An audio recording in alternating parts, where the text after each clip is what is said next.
Puta madre. Okay, we are That's live. Spanish. Scusi, porcario. Okay, That's so fine. now, okay, we start at the best because now we are online. So thank you guys. Have a great evening. We start to introduce our guests here.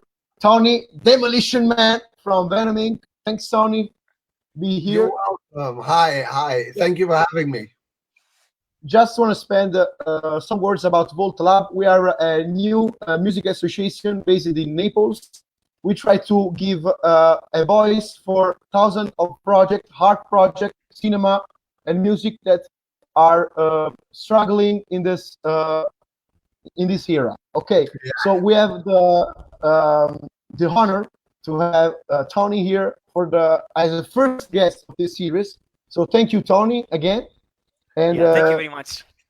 let's start with the first question, which is your beginning as a musician and your influences and all the stuff about your early days as a musician. Well, the place I come from in England will not be too strange to most Italians because it's a very working class area, and it was about ship construction was the main industry. And when I came back from Canada into the north of England, there was lots of unemployment and people, young people had very little money and very little to do, very much like now.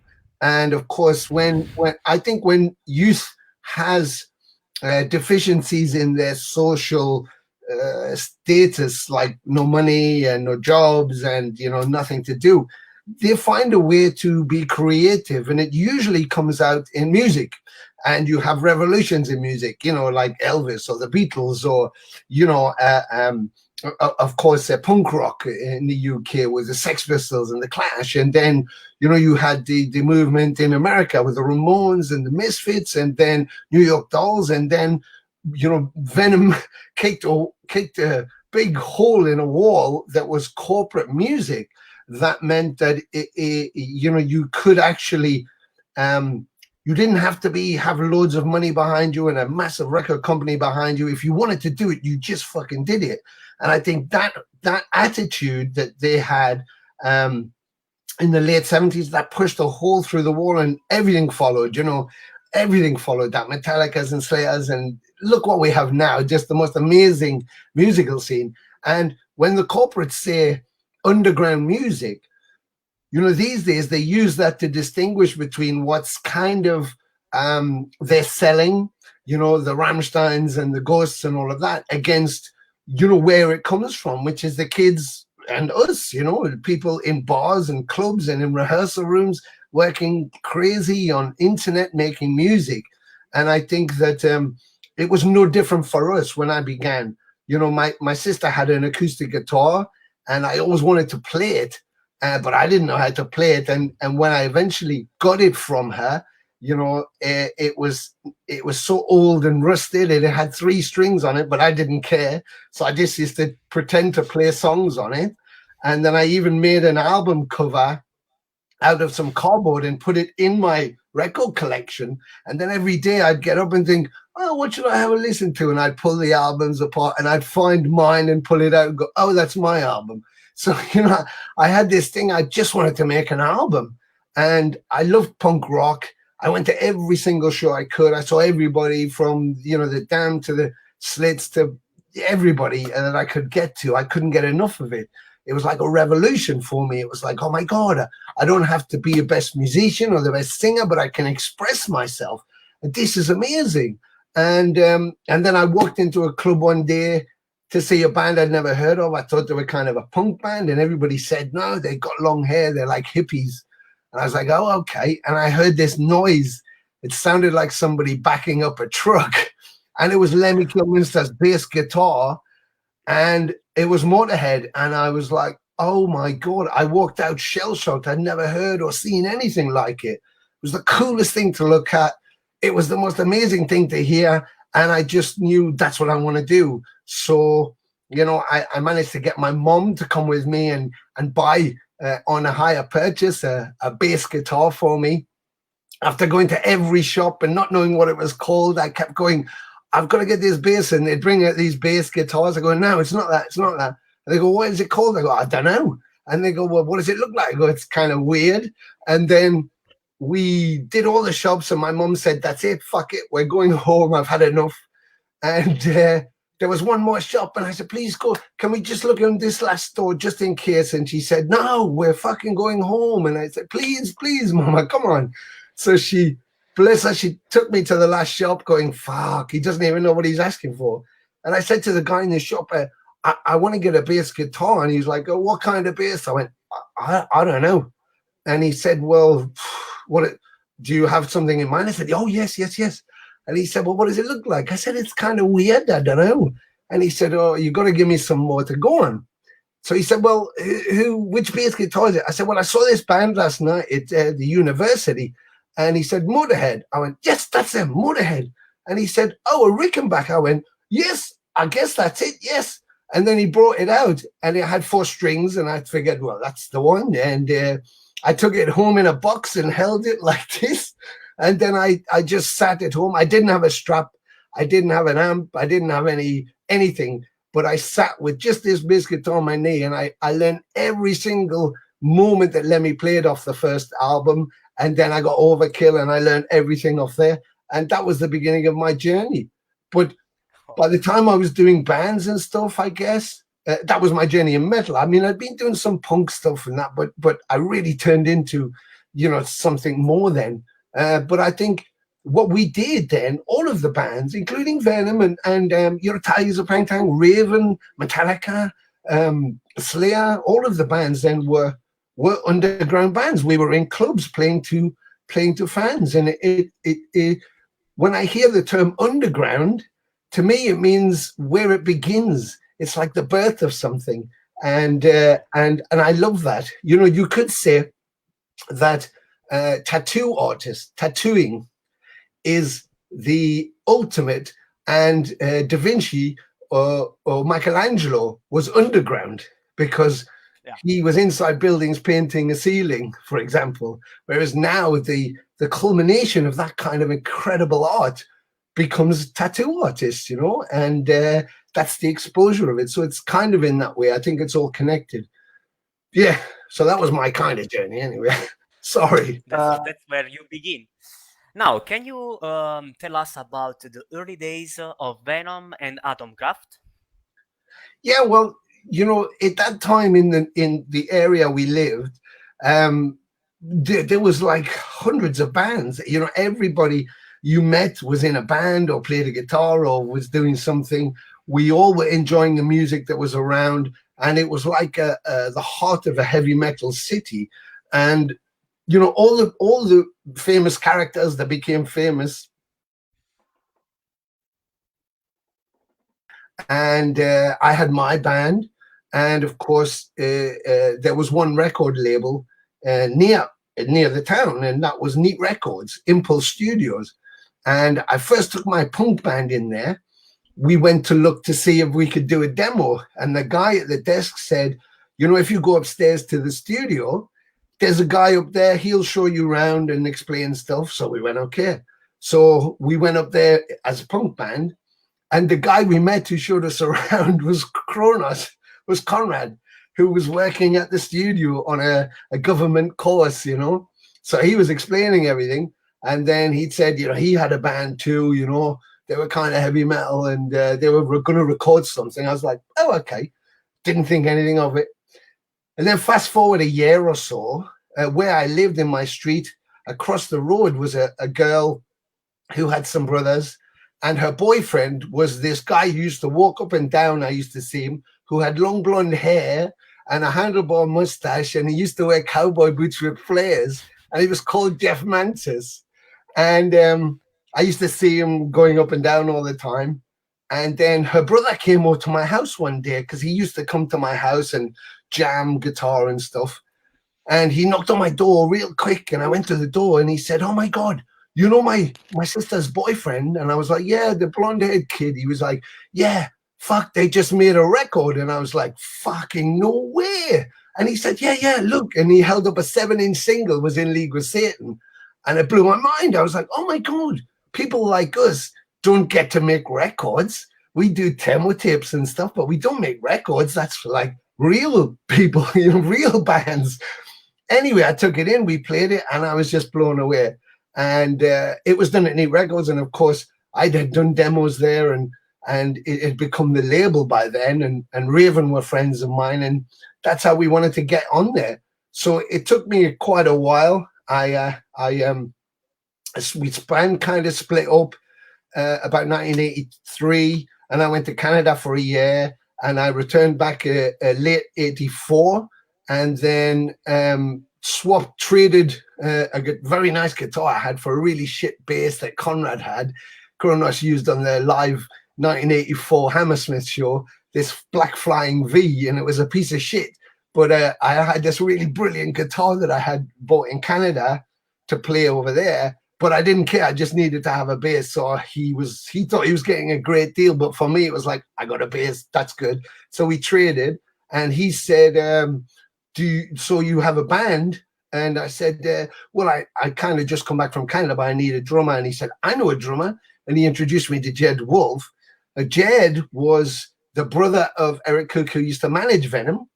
And also he was their drum tech for Abaddon.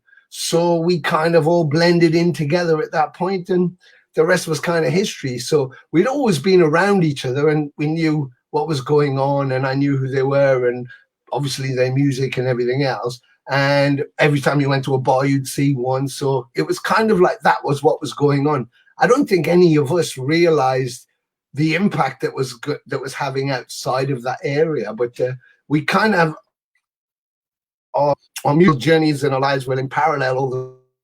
And so, when it got to the Atomkraft tour that we did in 1988, and then Venom had finished Calm Before the Storm. It hadn't been a very well-received album. People felt it was a bit less kind of Venom. And I had worked with Mantis on his solo project, just shooting a video for his solo thing, helping him out. He asked me, and yeah, so we finished an Atomkraft tour with Nasty Savage and Exuma from Germany, and then we were going to have a sit down because we'd been writing for a new album for Atomkraft, and we were going to try and get a new record deal. And the Abaddon and the manager just approached me and said, "Look, Kronos is left. He's gone to America. He wants to go solo. We have a deal on the table for a new Venom album with Music for Nations. We need a bass vocalist, and you know us, and you're one of the biggest fans, and you know what you liked about us, and you know when we changed how it kind of went different. So we want to go back to what it was before." And that was it. I said, okay. So I began writing for Primeval, the album. And then there was an issue because I didn't feel that it could be a Venom if Mantis wasn't there. I always thought that you could have a Mantis and a Kronos. You could have a Kronos and an Abaddon. You could have a Mantis and Abaddon. But could you have just an Abaddon? And I thought maybe not. You need to have one of the other characters in there because they're huge characters, all three of them. So Jeff didn't want to work with Tony anymore, Abaddon. And so it was left to me to convince Jeff to come and play in Primeval, Venom, do the Primeval album. And we always get on so well. We're like brothers. We always have been. And musically, we get each other completely and we complement each other. So Jeff said, "Are you going to do it?" I said, "I'll do it if you do it." And he said, "Well, I'll do it if you do it." So we did it. And that was how we got there. Nice. Anyway, before moving forward with the other questions, there are some guys that put some question in the comments here. Okay. We have Maria, which is my girlfriend. Ciao, Maria. Ciao. Loving the way he's keeping his guitar like it's the most precious things he has. And also she says, how was meeting Lemmy in person? Oh, what is he? There he is. He's always with me. You know, it was amazing. And I once had a girlfriend, just about the guitar hugging. I once had a girlfriend who said to me, you know, I think you love your guitar better than you love me. I said, you know, I do.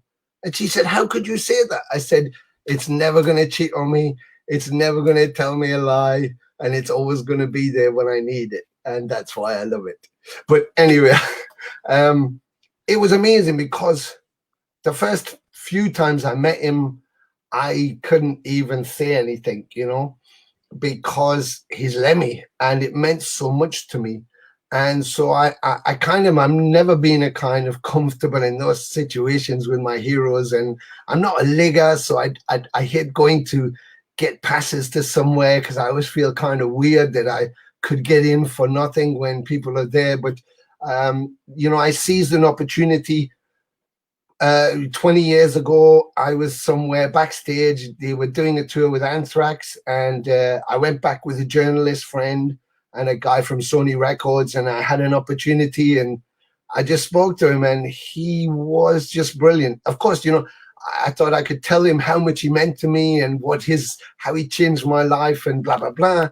But had probably heard it a gabillion times. I was just another guy telling him, you know.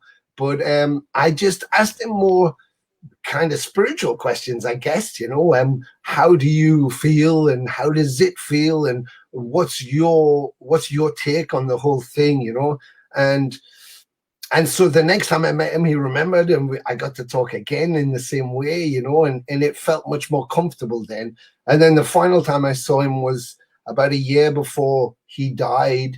You know, he wasn't doing so well, and I just got an opportunity to see him, and I just said, look, you know, I don't want to hold you up. I know you got stuff to do and you're tired, and I just want to get this opportunity in case I don't see you the next time.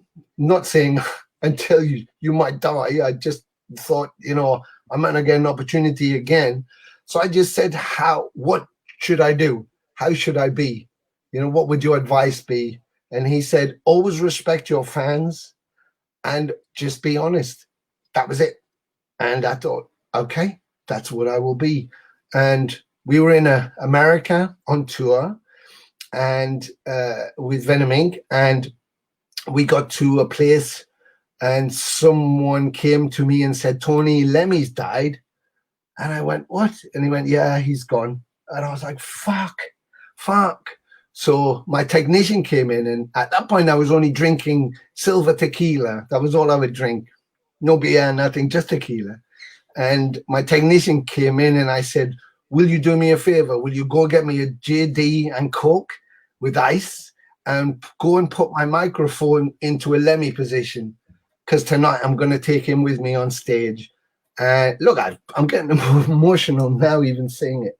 And that's what we did. I went on and we that night we played Motorhead as a cover. Ryan Waste from Municipal Waste joined us on stage, and John Gallagher from Raven, who were in town, and that was the tribute to him, you know. And then every show, you know, I've had some people who don't know the story will see us play now, and they'll say, oh, he's got his microphone like Lemmy. I went, yeah, I have.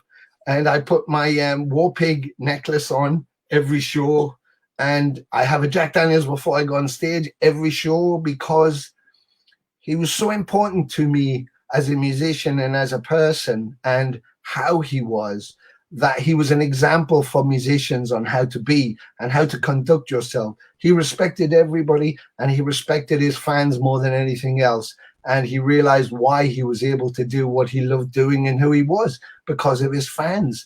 And I'll never lose that, ever. I'll always appreciate the fans and how they treat us and how they are with me. And that's why on social media I'm so open with everybody and talk to them, because I appreciate the fact that they are interested and they want to buy our music or listen to us or come and see the shows.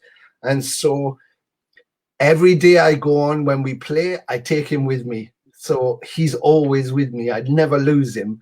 And I'm not trying to be Lemmy. Nobody can.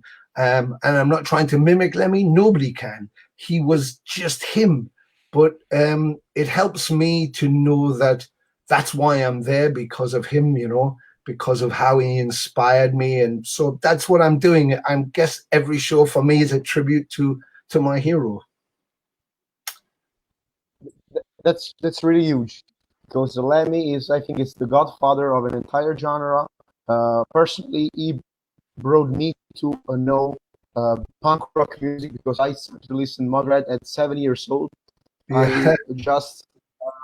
I just watched the music video "Rock Out" from the album Authorized, which is me. And I said, I was really, really a young kid. I said, God damn it, I want to do this in my life. Yeah. So Yeah. I start to play music with my brother, which is also the best player of my band. And yeah, basically, Lemmy is what is the fuel of my own career. We can say that too, even if I'm a drummer. Anyway, I think that's one of the things. Is like, even people who I've met who don't like Motorhead, or maybe don't like the sound of Motorhead, and go, hey, I'm not really into Motorhead, but still go, but Lemmy's like this metal god, because he's the apex, he's the crescendo of how you should be as a rock and roller, of how you live and how you are, and when it's about music.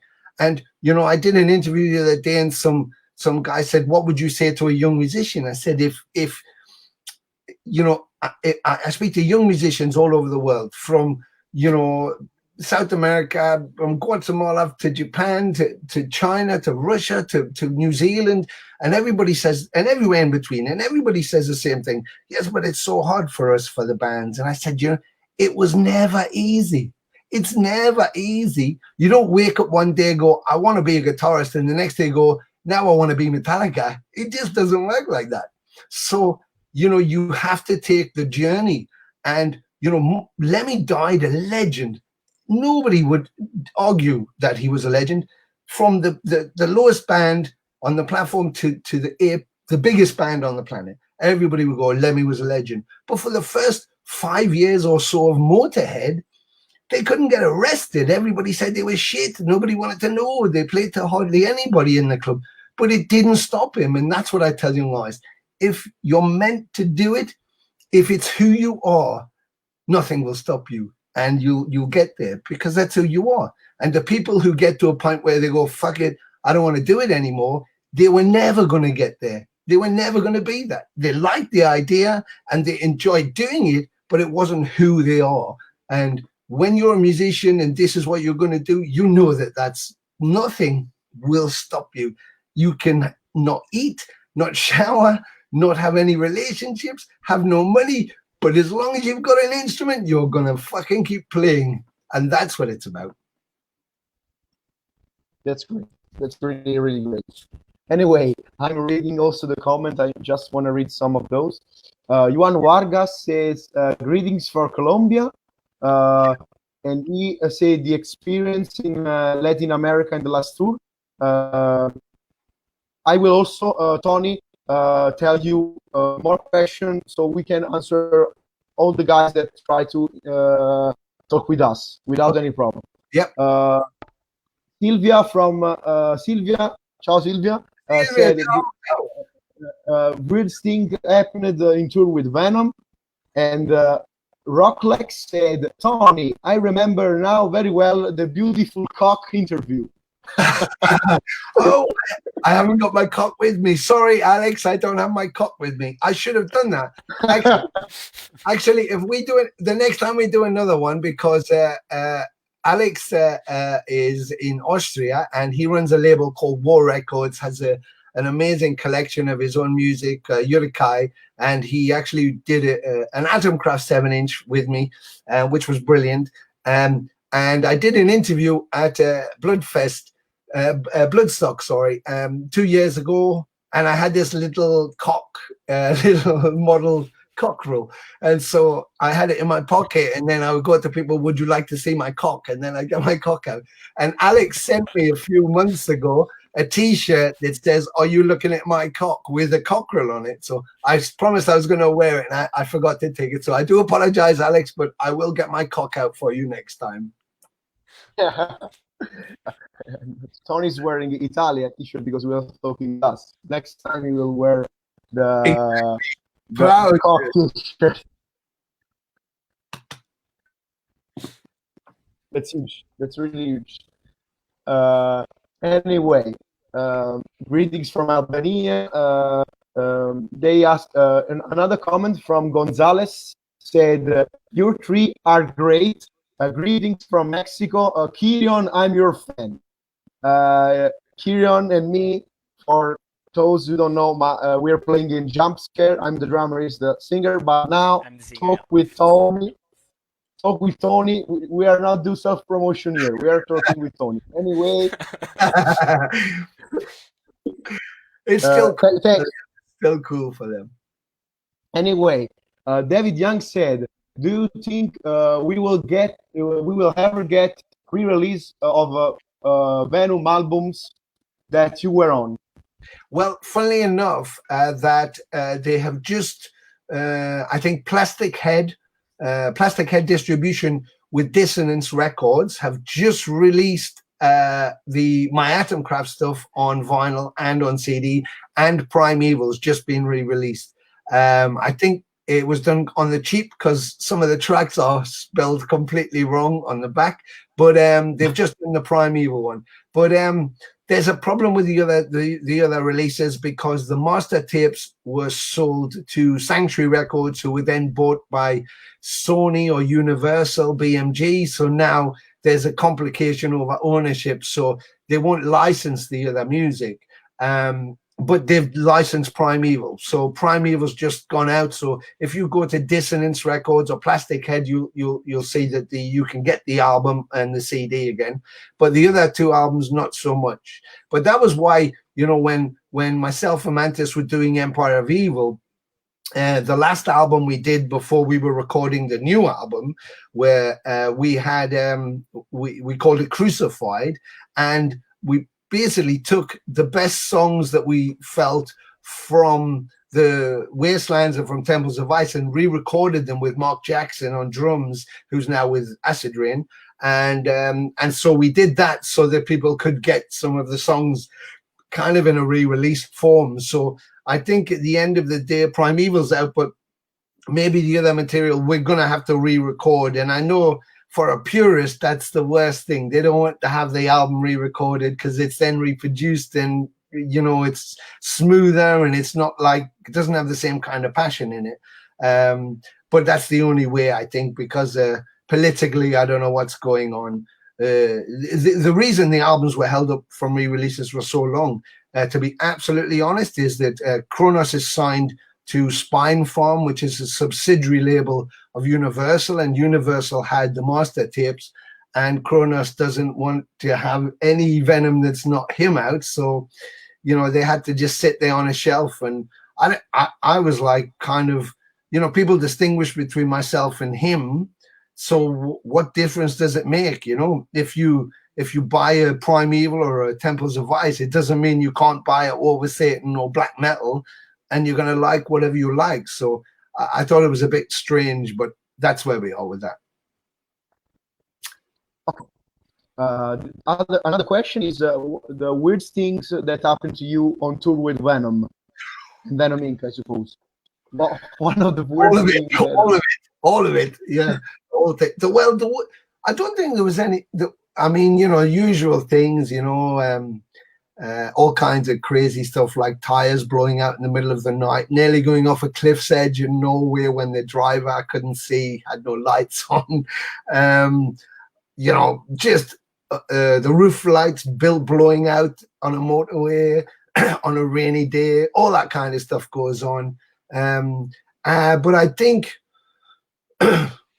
maybe other than not getting ever paid by Venom or their management, you know, which I never got paid a penny, so that was kind of harsh. But I got to play music with the fans, so, you know, that's what I'm about, really. You know, money you can get anyhow you want to have it. But music is not about money. Music is about art and passion. You know, if you paint a picture, you paint it because you want to paint, you want to express yourself. you don't paint it because it's going to give you $20. You know, you work a job if that's what you want to do. So, but one of the craziest things I think was probably me abusing myself was we played a place called Rude Boy in Poland. No. And it was, you know Rude Boy? Yeah, I know the venue. Yeah. Okay, right. Well, Pauli, who owns it, drinks too much vodka, cherry vodka, and he can drink it like a Pole. So he drinks it until, you know, he wants to not drink it, and it has no effect on him. But I'm only a little guy and English, and I don't drink all the time. So we turn up at the Rude Boy, and he had done sound mixing for us on a tour before. And we get into this club, and it's like 10 a.m. in the morning. So I sit at the bar, and everybody's loading in, and there's some breakfast, bread and cheese. So I have bread and cheese and some meat and my breakfast with a cup of coffee.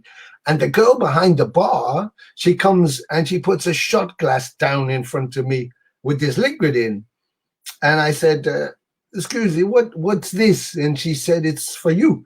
I said, well, what is it? And she went, it's cherry vodka. I went, cherry vodka? It's 10 o'clock in the morning. And she went, it's from him. And I turned around and there's Pauli with a big smile. And I'm like, Pauli, fucking hell, it's 10 o'clock in the morning. And he said, have one, just have one. So I had one. Unfortunately, then all of a sudden it's 4 o'clock in the afternoon. And the tour manager, Alex, who actually is Italian from Northern Italy, has a studio up in Lake Como. He was tour managing, and he came up and he said, Tony, it's 4 o'clock. And I went, okay. And he said, we're going to sound check. I went, okay. He said, do you think you might want to go outside just to have a walk around? I said, no, I'm fine. And he went, I think maybe you should have a walk around first. And I went, okay. So I got off my stool. I walked to the door. I thought, I'll have a cigarette before sound check. I opened the door. I swear on my mother. I opened the door. I put a cigarette in my mouth. And when the outside air hit me, I just collapsed. I blacked out. Bang, I hit the road. And I couldn't get up. My legs didn't work. And everybody was trying to get me up. I was like, I'm fucked. That's it. I'm dying. And they walked around with me, putting Coke in my coffee and sugar in my mouth for 3 hours before the show. And I went on and did the show. And I don't think I spoke to the audience. I just played every song and sung every song. And, Mantis did all the talking and played all the guitar parts. But in between every song, I would play the song. So I'd be like, wah! And then the song would finish, and I'd just turn around and put my head on the wall and just stand like that until I heard the guitar part for the next thing. And then I get up and play the next one. And I don't remember a thing. But I know that the singer from Vital Remains, Brian Warner, had videotaped me lying in the bus, in the alleyway of the bus, going, please let me go to bed. And he was just laughing, and people going, you're not going to bed. And I was going, I need to go to bed. Yeah, crazy. So yes, I think that was the craziest moment. Nice. Really, I enjoyed your thing, which is really great and crazy. Pure rock and roll. Okay. Yes. I'm my brother that now is near me but is working, doing smart work. Said, Graziano, please tell Dolan this question. Okay. For a best player, which are the things that a musician have to do to evolve himself and never repeat himself record to record? I think he say about composing, also the style of bass, this kind of stuff. Okay, I mean, I think each song has its own being. So the settings on your instrument, or whether you use this bass or that bass, because you can have 3 Rickenbackers. I'm endorsed by a company out of Holland called Bo L, and they make the big generator, so it's kind of my bass now. And then I use my own signature pedal. Look, I'll show you, which is this has just been modeled for me from America. Oops. So this is my signature distortion. And so I use my Boel with this, and I can have it clean, or, you know, have a nice sweep on it, or have it distorted. But I think when you think of compositioning, I always just allow the music to come to me. The same thing with lyrics, you know. I create the music, or I hear the music. It's like I always say to Mantis, when he sends me his music, if he's written something and he sends it to me, I see it in images. So it's like I hear music like I'm watching a movie, and I don't think about the lyrics. They just come to me. So the music tells me what it wants to do. And I do the same thing when I'm composing. So I would approach that with my bass playing. I put my fingers on the fretboard. I can hear the notation or the notes. And so I just let my body to do whatever it wants to do. So it's kind of like an out-of-body experience. It's like I'm playing it, but something else is driving where the notes go and how it phrases itself. Of course, you use some technique every now and then, of course, but I don't try and control it. I try and let it show me where to go. And so the music feels much more organic. You know, I remember I wrote a song for The Wastelands, which ended up being called Clarice. And Mantis had some parts, and we put them together. And Abaddon wanted to call it like Black Valentine or something. But every time I played it, I saw the movie Silence of the Lambs. Every time I played it, I saw this woman walking down the corridor to Hannibal Lecter every time. So I thought, actually, I don't think it should be a Valentine song. I think it should be about this Hannibal Lecter character, you know. And I'd read the book Red Dragon, so I was like, yeah, this guy, there's something weird going on there. And so we got to the studio. Jeff had recorded his parts. I'd recorded mine. Abaddon had done his. And the studio engineer said, okay, well, let's do the vocal for this track. And I went in there. I said, can I just have a pen and a piece of paper? He said, yeah, have you got your lyrics? You leave them here and I can guide. I said, I don't have any lyrics. And he said, oh, well, what are you going to sing? I said, I don't know. The song will tell me what to sing. So I actually stood there with my headphones and I did line by line. Every line drove the next line. It was as if something else was telling me what it wanted to say. And that was the music. And so for me, that's the experience when it's, you know, when people say an album's overproduced, or they say, I love the album because it feels underproduced. And what you had after Venom's first album, for example, was you had the Hellhammers and the Quorthorns trying to create that by being underproduced and loose and all crazy. And they didn't try and create that. They just did that. And so when you try so hard to make it happen, it becomes ungenuine in some ways. You know, when it just happens, it's because it's supposed to, you know.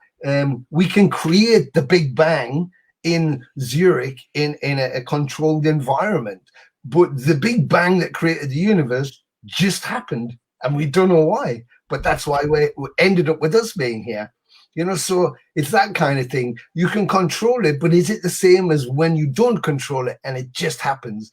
And so, you know, Mantis, when we record for the album, when we do things, he's quite regimented. He likes it all in clean slices and he wants it all in order. And I'm completely the opposite. I'm like, whatever. You know, I'll stand on the top of a mountain and wait for something to hit me like a bolt of lightning and go, right, I know what I'm doing. And so for me, it's very organic. But I think that's why we work so well together, because we have that whole spectrum of direction and chaos at the same time. And then when we blend it in, it becomes really powerful, you know, for us anyway. I hope for everybody else. I hope for you guys. But for us, it definitely feels that way. Okay. So big shout out to the guy, Brian, that are stealing my question. Don't steal my question. Okay.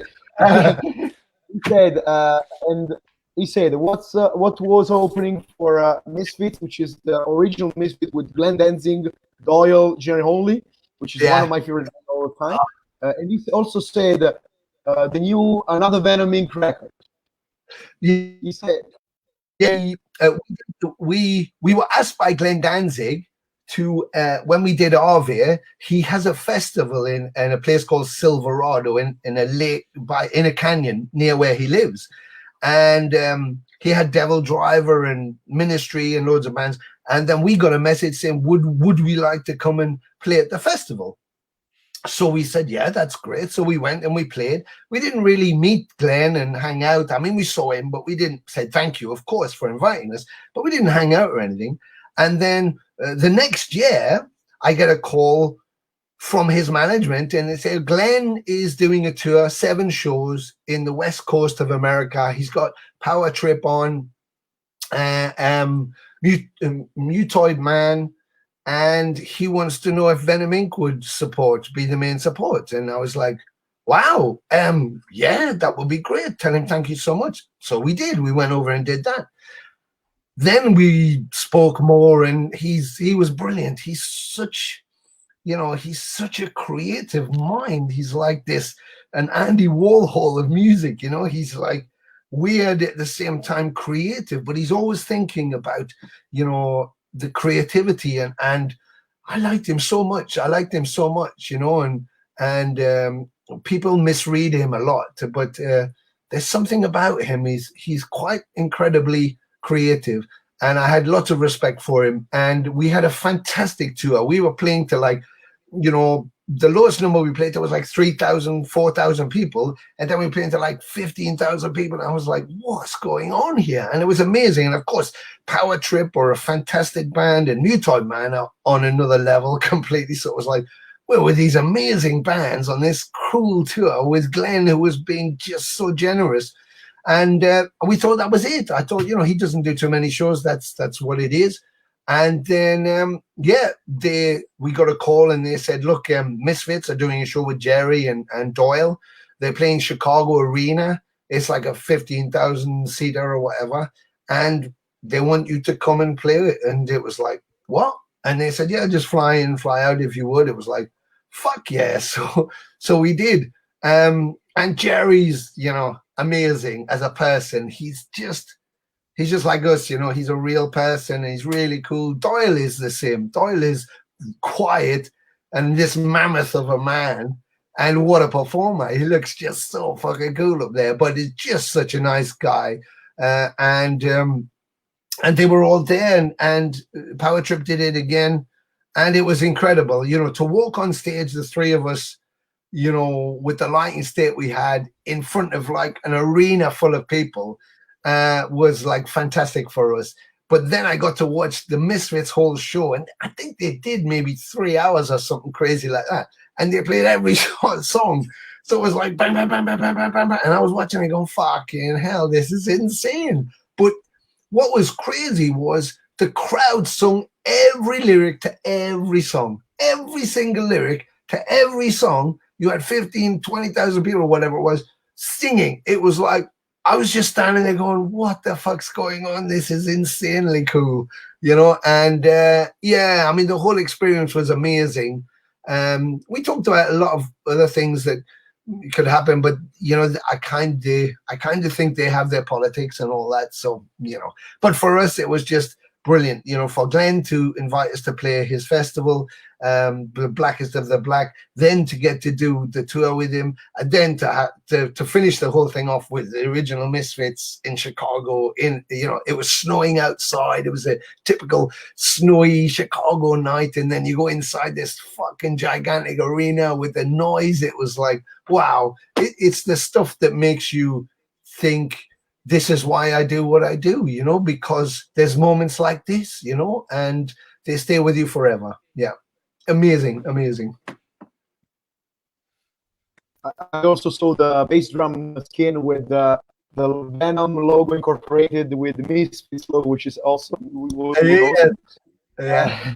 Because Misfits is one of my favorite bands all time. So it's really, really great to that you shared with me this emotion. This thing's really, really huge for me. I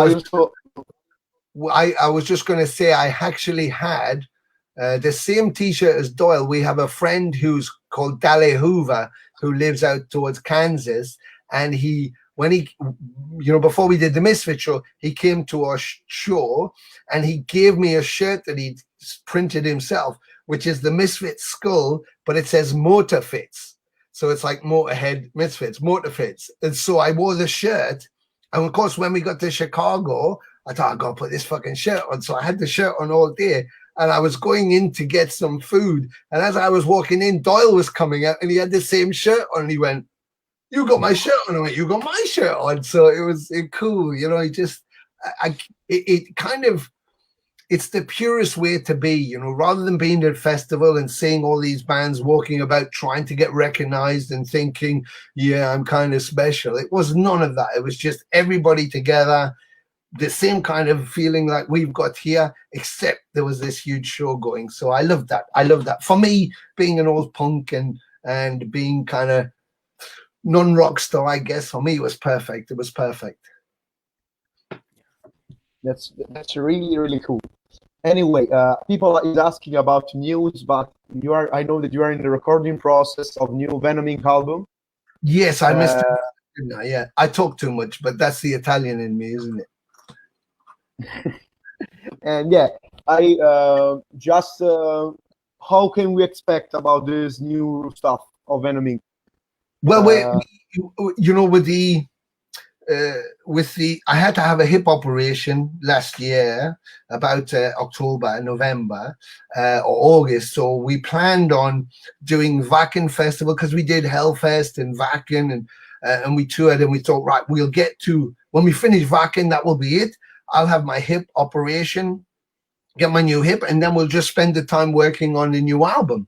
And of course, then the virus hit. So I was like, oh shit. So we thought, well, we have Jeremy, who plays drums now for us, who's now playing for Massacre 2 and has his band The Absence. He's based in Florida, but has his own studio and his kit there and does all his recording there. And Mantis, of course, lives in Portugal, in a place called Tomar, an hour outside of Lisbon. So he has his studio there. And of course, I have my own little setup here in London. So we kind of thought, well, actually, the virus lockdown doesn't change things for us because we compose as we do, we file share. So it's like, it's only the actual being in the same place playing together.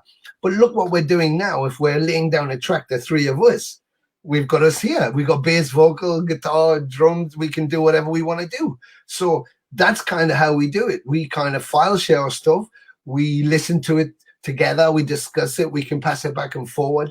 And then we kind of are just composing for the album. We've got about 24 together right now, but we've got more coming. Mantis is still writing there. I'm still writing here. And we're just going, let's just put as much on the table as we've got. Once the virus curtain comes down, we'll have all the bass, all the drums, all the guitars, probably all the bass done. And then I'll just fly to Portugal, where Mantis is going to mix and produce like he did for Arvia. We'll lay down the last vocals and work the final lyrics, and then we're ready to go, So I guess for us, when people go, it's really difficult for bands because you can't go out and play. And we did have a lot of shows, like lots of bands. And Italy, we were playing, as you guys know, and we had to fucking start cancelling all this shit. But it's like, okay, well, we can't do anything about that. We'll just reschedule, and then it'll happen when we can. And so the shows are all happening like that. But I thought, well, it actually means that we can use this time to be as creative as possible and maybe have 2 albums worth of material at the end of it or more, So that's kind of how we're utilizing the time. So in a way, it kind of hasn't changed for us. The scheduling of the album, I wanted it to go out maybe March, but then it was like, that's not kind of practical because Nuclear Blast has a new online distribution. And before, you would have to deliver your artwork and your recordings 3 months before release.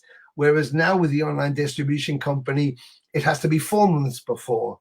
So, I was thinking, okay, it's not going to be March, it may be June. But if the lockdown takes us through summer, so we're not going to be able to play live anywhere.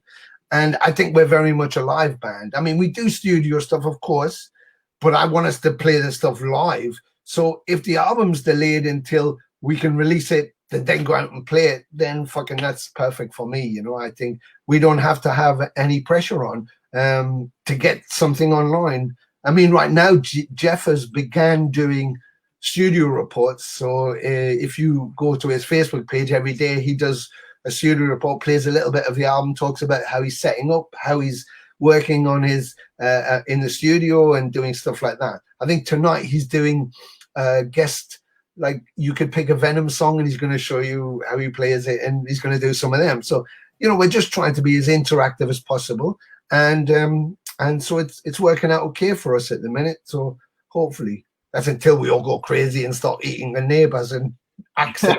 But yeah, but so far so good. So far so good. Nobody's dead, which is good. That's great. Thanks for sharing to us those things, because some people asking in the comment section about please tell me the Venom new album. Okay.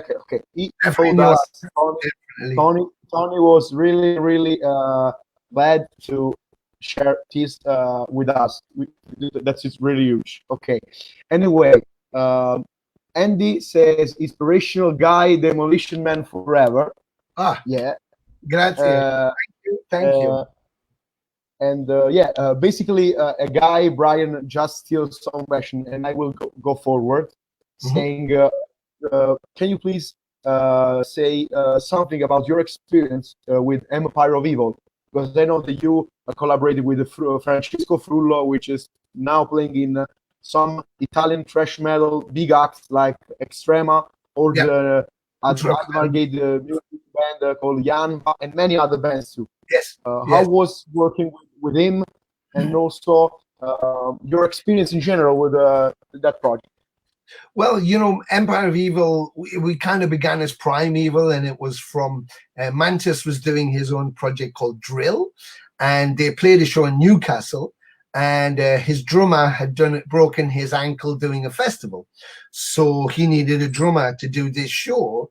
And Anton, who is Anthony Lant, who was Kronos' brother, who had done Resurrection album, and then I think he did Metal Black and Hell with Venom once Mantis had left again, had also left Venom. And he called up Jeff and said, you know, I could come and sit in and play the show. So Jeff was like, oh, yeah, that would be great. So that's what they did. But when it got to the end of the set, people wanted to hear a Venom song, because why not? There's Mantis and there's Kronos' brother Anton. So they went, fuck it. So they played black metal, and Jeff sang it, and it went up on YouTube. And then people started going, fucking hell, you guys playing, you should get the Demolition Man and do something, you know? And so they thought about that. And then I was doing a different job completely as a production manager I'd done the Olympics. I was doing stuff for Rammstein and stuff, and sets and moving pieces and stuff. And Jeff called me and just said, look, this is what's happened. We've got this idea. What do you think? And I was like, oh, I don't know. So I said, look, okay, if we do this, then you can never put your guitar under your bed again. You've got to do it until we cannot do it. So that's it. If I say yes, that's it. We just keep going. And he was like, okay. And that's what we did. And that's what we done. And Anton, there was some issues just about the first 2 hours after we did the first recordings. And I just didn't want any politics anymore. I thought, you know, I've been ripped off in my music career by Venom, their management, my record label. I don't have any money. And then all the politics of, you know, Dolan's this, Dolan's that. When I stepped into Venom, and I thought, I don't want any of that. I just want to play music to some fans who want to hear it. And if that's 10 fans, it's 10 fans. And if that's 10,000 fans or 1 million fans, then that's what it is. But I don't care. But I just want that. No politics. So it seemed to be that the early stages of the band was going to be political, and I didn't want that. So I just went, okay, that's it. So we changed. We brought in a guy called Mark Jackson, who's a phenomenal drummer. And, you know, Anton, I think Anton is an incredible guitarist. I mean, the guy wrote and played all the guitars, most of them on Metal Black and on Hell, you know, and not the guitarist they had. He did it, but he's a great guitarist, also a really great drummer. So I'm like, fuck, he's like a natural talent. So I knew we had to get someone who was really good, and Jackson is really good. He's like a mashup between Dave Lombardo and Ginger Baker. You know, he has an old school head, but he's a young guy, so he has a now technicality. It was perfect, and we toured with that, and it was all going well. And then I guess he just wanted to move up a notch. You know, he just wanted to do more, and so we parted ways with him. And I had some shows coming up. I thought, what am I going to do? Fuck, we need a drummer. So I called Peso, my friend from Necrodata in Genoa. And so yeah, just brilliant. And so I'm, Peso, you have to help me. And he was like, yes, of course. What do you need? I said, we have a show, and we need a drummer to play with us as Empire of Evil. Okay, I said, I can send you all the songs. When is it? I said, it's in 2 weeks' time. He went, Tony, fucking hell, puta madre. No, I can't. He was like, I can't, mamma mia. And I was like, you can. And he said, that's too much. I can't do it. I'm too old. And I said, Peso, please, I need you. And he said, no, but I know someone who could. And he introduced me to Francesco Frullo La Rosa. And so I spoke to Fran, and I just said, look, Fran, this is the deal. It's like 2 weeks' time. It's in France. It's at this festival. I mean, I can send you the set. Yeah, send me. It's fine. I said, but I can't come and get you. Can you get there? I mean, I can pay you to get to the festival. You know, yes, I take a train. It's no problem. And I'm like, okay. And I'm thinking, is he really that good, or is he just being very Italian, going, it's okay, you don't worry? You know, I was like, he's so relaxed. But anyway, we hadn't met him. We hadn't even met him. So I tell Jeff, and Jeff is like a worrier. So Jeff is going, fine, but we don't know this guy. And what if? And I said, it'll be fine. He's so relaxed. He's going, I know, but Tony, I'm going, it's okay. So, and I was thinking inside, fucking hell, I hope this works. We turn up at the festival. We meet Francesco. He's fucking brilliant. We go on stage and we play. And it's like he was always in the band. He played the songs like he always had played the songs. And when we came off stage, we'd never met before this show. We came off stage and people going to us, man, your drummer, fucking hell, that guy's good. I mean, yeah, how long has you guys been together? I was going, well, this afternoon we were together. That was it. But he was brilliant, Fran. He's such a sweet guy. But I mean, just music is, you know, is his life, and he's so brilliant. He's such a talent and such a really, really nice guy. I will tell you one story though. We were in a place in Russia on tour, and it was a small club, and they kept calling it the Vodka Club, and I was like, oh, okay, because like, you know, because people drink vodka. And I was like, oh, okay. And then it's Russia, right? And then as the night grew on, I realized how much vodka they meant about. So by the end of the night, it was like, fuck, these people were absolutely wasted. And Jeff doesn't drink, but I was, you know, drinking and thinking, okay, I'm safe because I'm with all these Russian mafia guys and they're drinking, so they're looking after me. And one guy came in and said, excuse me, Tony, can you help me? And I said, yeah, what's the problem? He said, your drummer. I said, Francesco. He went, yes. He's naked chasing the barmaid. And I sort of and Fran was completely drunk beyond, he didn't know who he was, but he was completely naked running after this barmaid.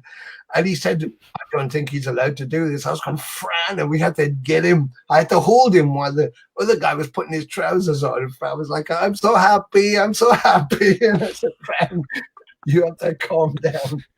Yeah. Jeff wasn't very pleased, but it was very funny. It was very fucking funny. Francesco, this mad Italian running around a bar in the middle of Russia, totally naked. Yeah, brilliant. Anyway. I'm sorry, Fran, if you hear this. I'm sorry I said that, but it was true and it was fun. Shout out to Francesco, which is an amazing drummer. Also to the guys from Necrodet. We bring them some years ago with another association that we collaborate called Impatto Rock. We set up a gig in Napoli, and they really sold out the venue. It was a great night. 300 people attended the venue. Really great guys. Fledged us, space, really great. So shout out to them. Also, a big hug to Natas, which is one of the guys behind Impact Rock that bring Necrodeath and many other bands here in Naples, such as Paul Diano some years ago. Basically, we in Napoli we are doing this collaboration between association just to help the scene to come out, because we have a lot of great bands. Yeah. But here in the south of Italy, the situation is a bit strange. Yes. I think that the situation is equal in all the, as you said at the beginning of this interview. But here we have no more the historical venue that allow us to play metal, which is really difficult. For this reason, Volt Club is born. And thank you, Tony, for this chat. And now I wanna just dive into another question. I don't wanna make this interview longer, but it's really fun and pleasant to hear you and your story. I'm really having a great time. No, me too. We can do it again. We can do another. We can do a part 2 if we run out of time. No problem. Okay. When this man, I remember when this madness ends, we have to do 3 days together in Italy. Yes. So we have the time to talk. Exactly. But anyway,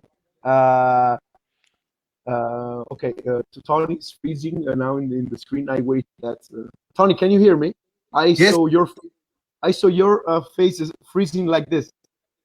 And okay. I think It's okay. It's okay. Before I want to make you another question, please let me say this thing to you. I'm really was into Venom when I started to listen to music, so it's really an honor having you here. I started to listen to classical albums like black metal, but I was really into Primeval, and I really grew up with you, Misfits, Metallica, also Lacuna Coil, which is more modern band from Italy. And I remember 2 years ago, I attended a festival here in the south of Italy, the big festival here called Agglutination, playing with Venom. Yeah. I was so excited because I want to watch the set of Venom, and I was really pissed off that Kronos didn't take any photos, performed really bad, and it was in the first line of the crowd. And when he said, "I just want to do this because I'm really an honest person," at the middle of the set, he said, "Guys, there is only one Venom." I really yelled to him, "Fuck you, Venom Inc is better." Your humbleness, your kindness is really set up like here, because I tried with this association to get an interview. I've written an interview in the past, never replied me. Nobody replied me. You was so really great to reply me. For me, it's a really huge honor. I'm really here because I'm talking with one of my childhood heroes, because I cannot hide this. My face is really red now, and basically, I want to say that for me, your music was so inspirational. Even if I started to listen another genre, but when I was a little child, I really dig into your music. I spent a lot of afternoon listening to you, and having the possibility to play before your set means a lot to me. So I want to really thank you and to all the people that allow us to become part of the postponed Bloodstained Italian tour. Well, for this reason, thank you. It's very nice of you to say. I just yelled that sentence, "Fuck you, Venom Inc is better," and I walked away from the crowd and I said to a friend of mine who was here, what really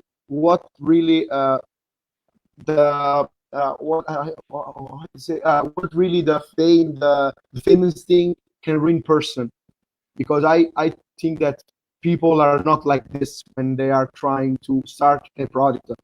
I don't want to do a polemics between Venom and Venom Inc. In fact, I skipped some question in the feed, but I just want to say this because you was very, very kind enough to just join this chat with me and Kirion, just by a message, a Facebook message, a totally informal Facebook message. In fact, I just wrote to you, sorry if I disturb you because I have so many bad things. So it's really, really, I cannot really say thank enough to you and all the things that you are sharing to us. I'm a really sincere person, so hope that we can have a better talk in person when this magazine ends. You have saved a T-shirt and a CD of us here because I want to take your sweatshirt. So Absolutely. please, if you have an extra large sweatshirt, please save because I wanna wear it. And anyway,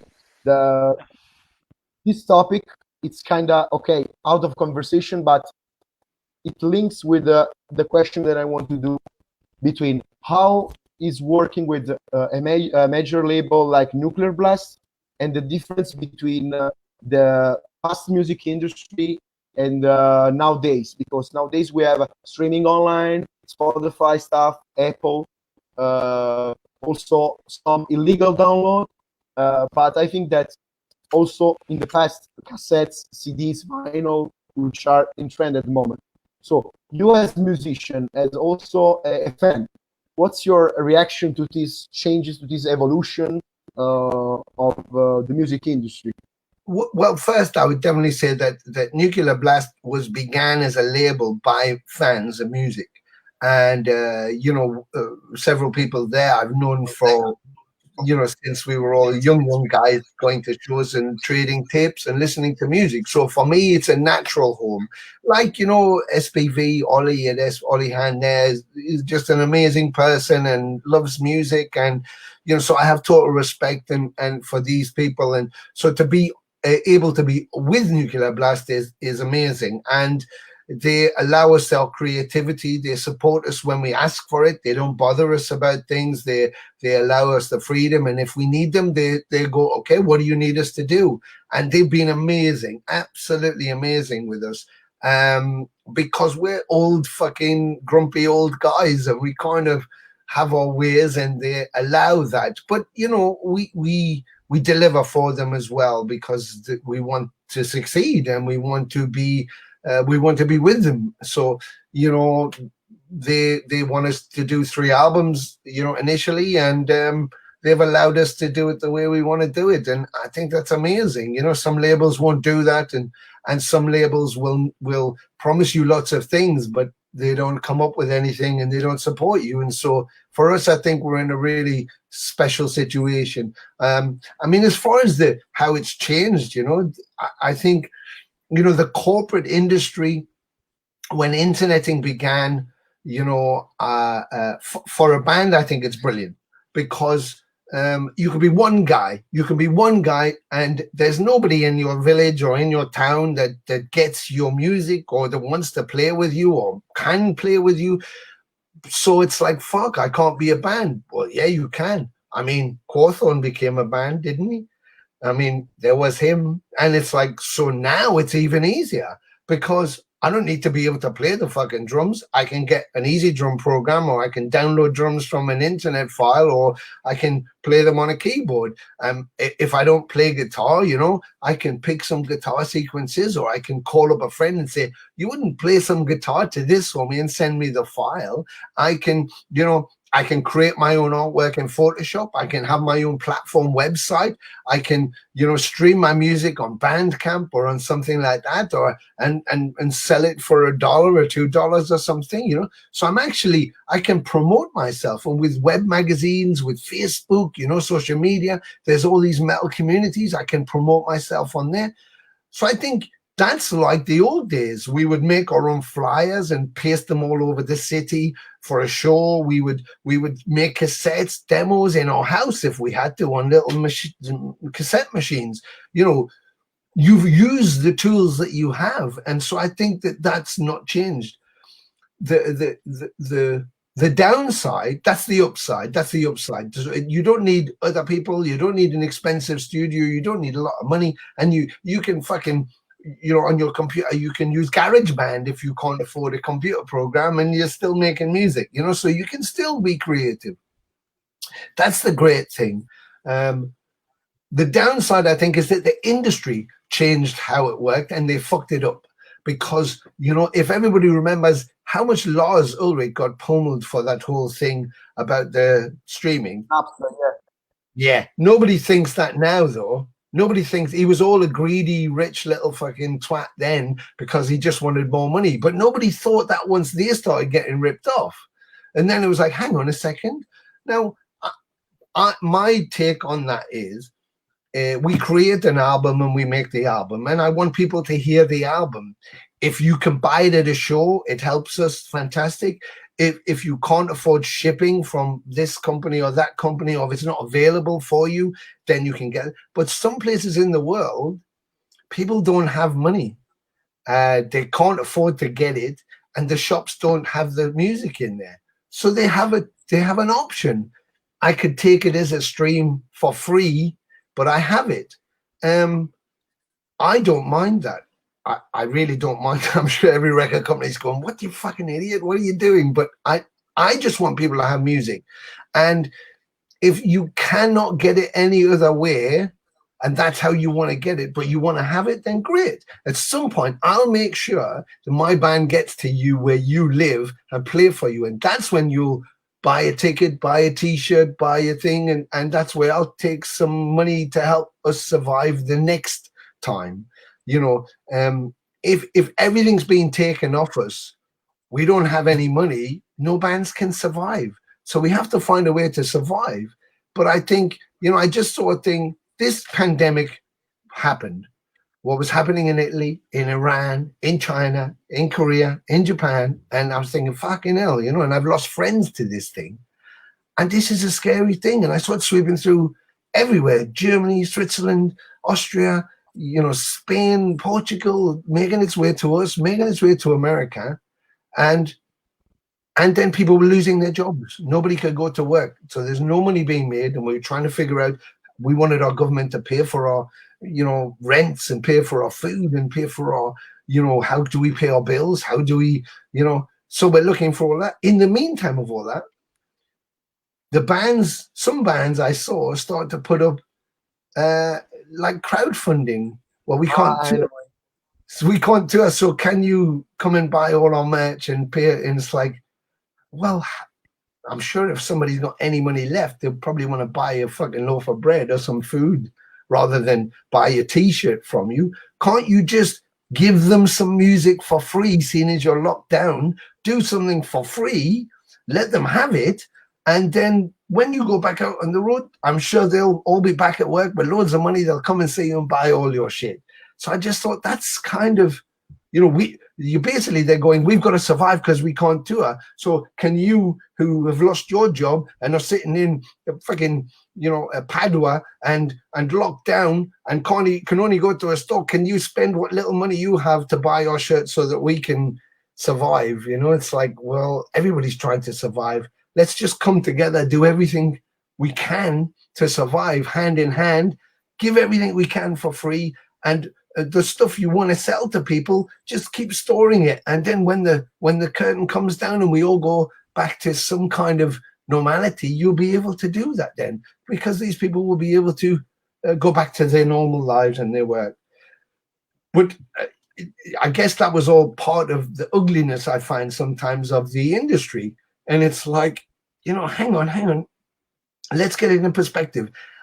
Now, I know millions of people, thousands anyway. I'm not Donald Trump, you know, I don't know millions. I know thousands, okay. Well, maybe hundreds. I know 100. Okay, I'm absolutely Hillary Clinton. I know 4 people, just 4. But anyway, I don't know anybody that I know that was asked by the record industry, would you like to not be able to buy vinyl records anymore? Or would you like no more CDs? I don't know who was asked. I wasn't asked. I don't know if you guys were asked by anybody. In fact, I don't know anybody who collects music that was asked. But the industry said, we don't make vinyl records anymore because nobody wants them. We don't make CDs anymore because nobody wants them. Well, hang on. Who did you ask? Who did you ask who said, I don't fucking want them? Because I don't know anybody who would say, I don't want them. Everybody wants them. So it's like the industry thought, we can save money. We can not pay a load of people. We don't have to pay for manufacture. We don't have to pay for storage. We don't have to pay for shipping, and we don't have to pay stores to have our product in there. So if we just go online, it's easy money. We just take money and people just can download the artwork and download the music. And if we're really clever, we get the bands to deliver on contract all of the music mastered and finished, all of the artwork completed. Then the band has to go out and tour. They'll give us the designs for their merchandise and we'll take those as well. So we'll make some money off them, pay them a royalty. We'll have their music. We'll upload it to a Spotify or an iTunes. Cost us like $6 or something for a month. Make all the stream money off there, and we're winning. Our overheads are less and our profits are up. But at the end of that is the bands who were surviving on that money, the advances for recording and all of that support. And so I think that the industry drove the whole thing into a mire, which was what Lars was trying to say. This is not good for the artist or the fans. The fans are now going to get product or getting product that isn't completed. It's not what you intended to do. I haven't finished it yet. Let me finish it and then present it to you. You're taking it before I finished it. And in the meantime, there was no sales being attributed. So it wasn't about, it doesn't matter if you're making $1 million off a record or $10 off a record.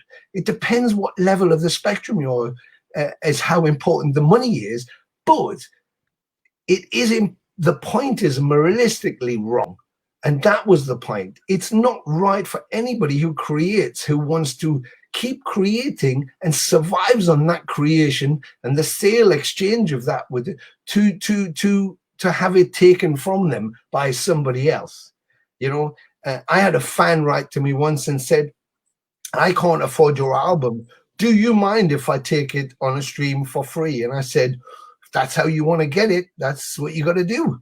So just do it. And like you made the point, in the old days, that's what we did with tapes. We traded tapes. You know, I traded tapes with Chuck Shoulder, with Carnivore, Pete Steele, you know, all these people. Schmear was tape trading tapes, you know.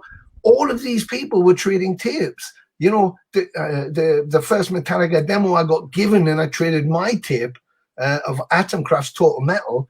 I traded with a guy who was trying to sell Metallica and the first album to Neat Records. And we were in the same building, and we were talking. I said, "You should hear our new demo." We listened and we traded tapes. I got No Life to Leather, the demo, Metallica, and he got my Total Metal demo.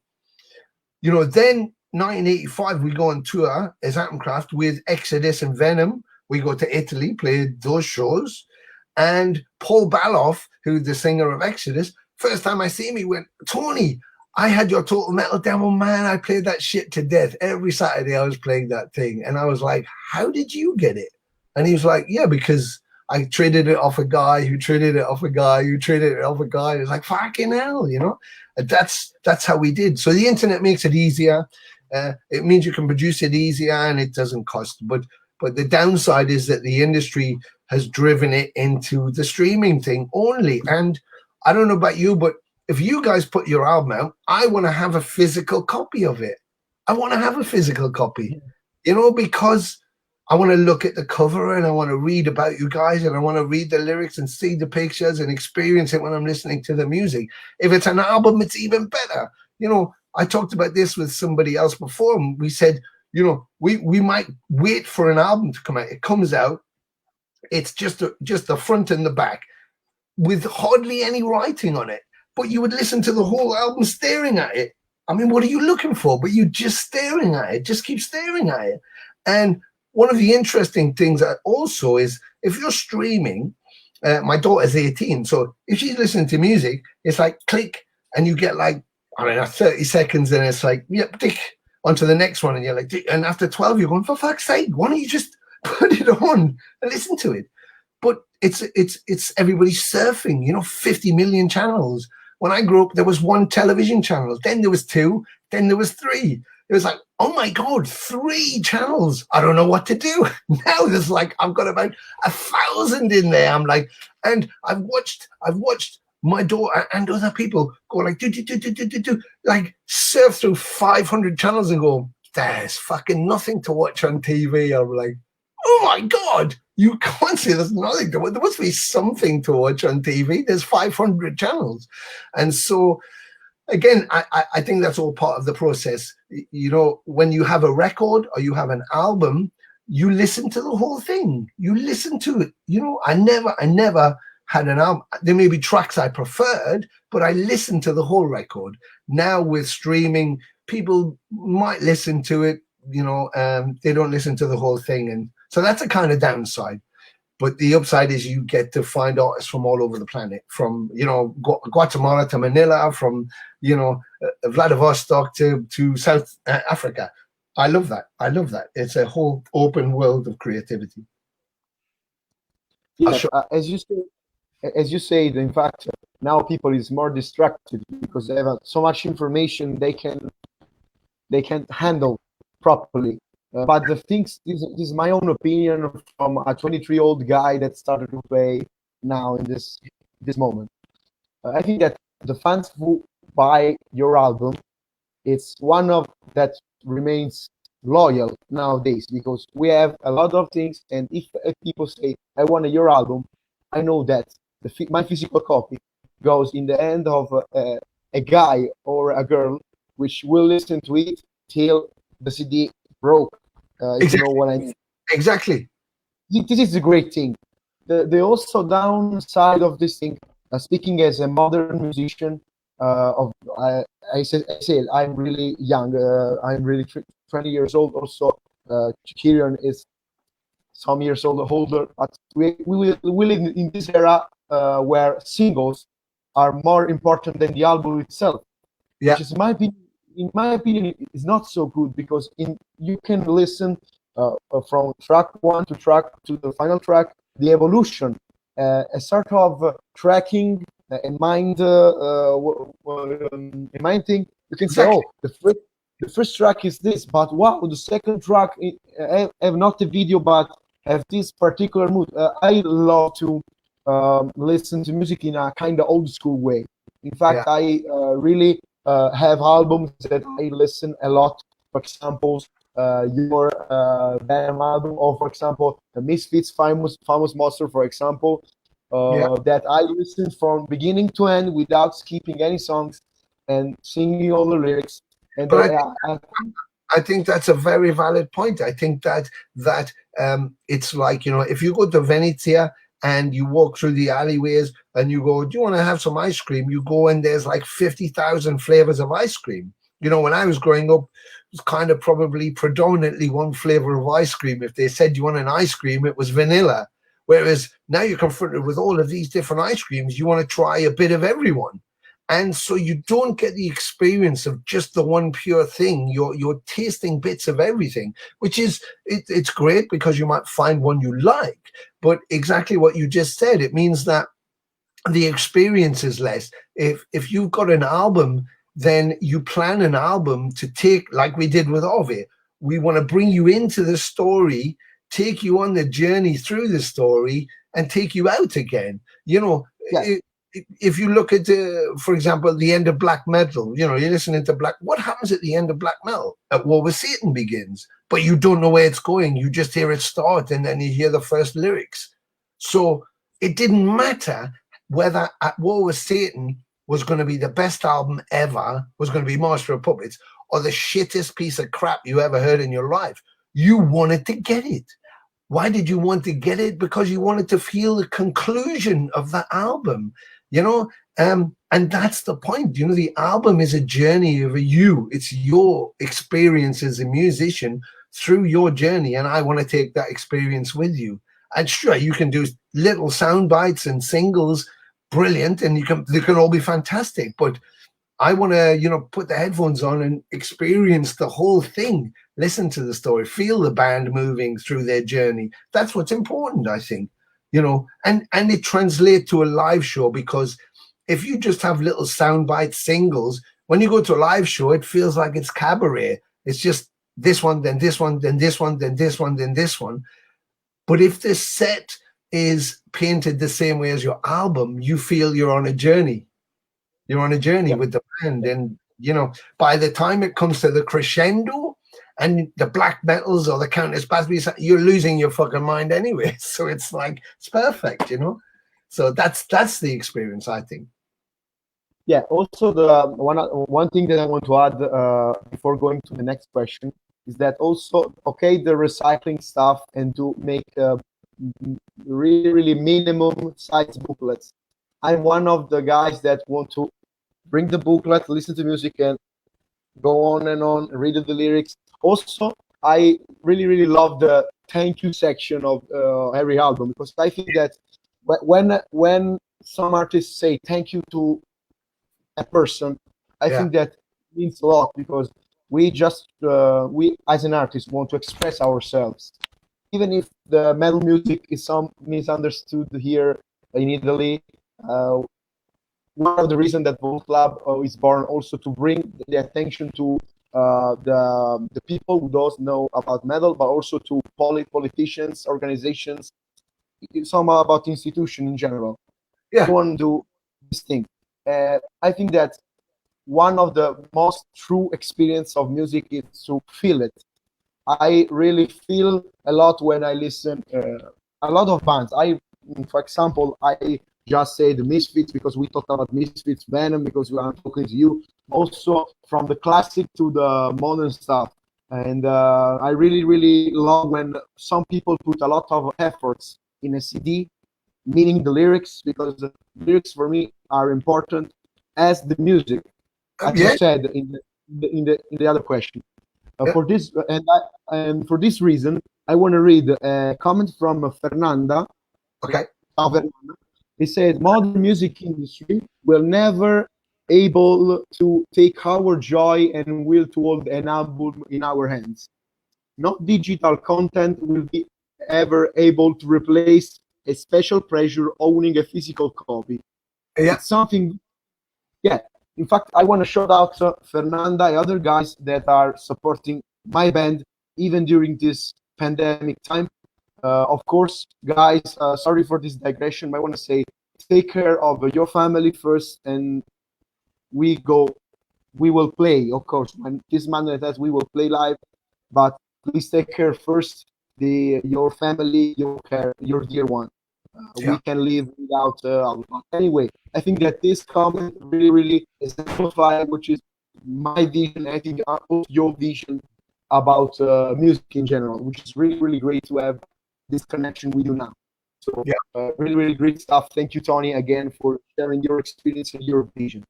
I just want to go forward with that question and just do a step back about the album Ave, which is the first album with Venom Inc. Can you please tell about also some lyrical themes, and can you name also your favorite song of the album? For me and for Maria, which is watching metal, we believe is my fucking favorite song because I feel like something like Motorhead kind of vibe.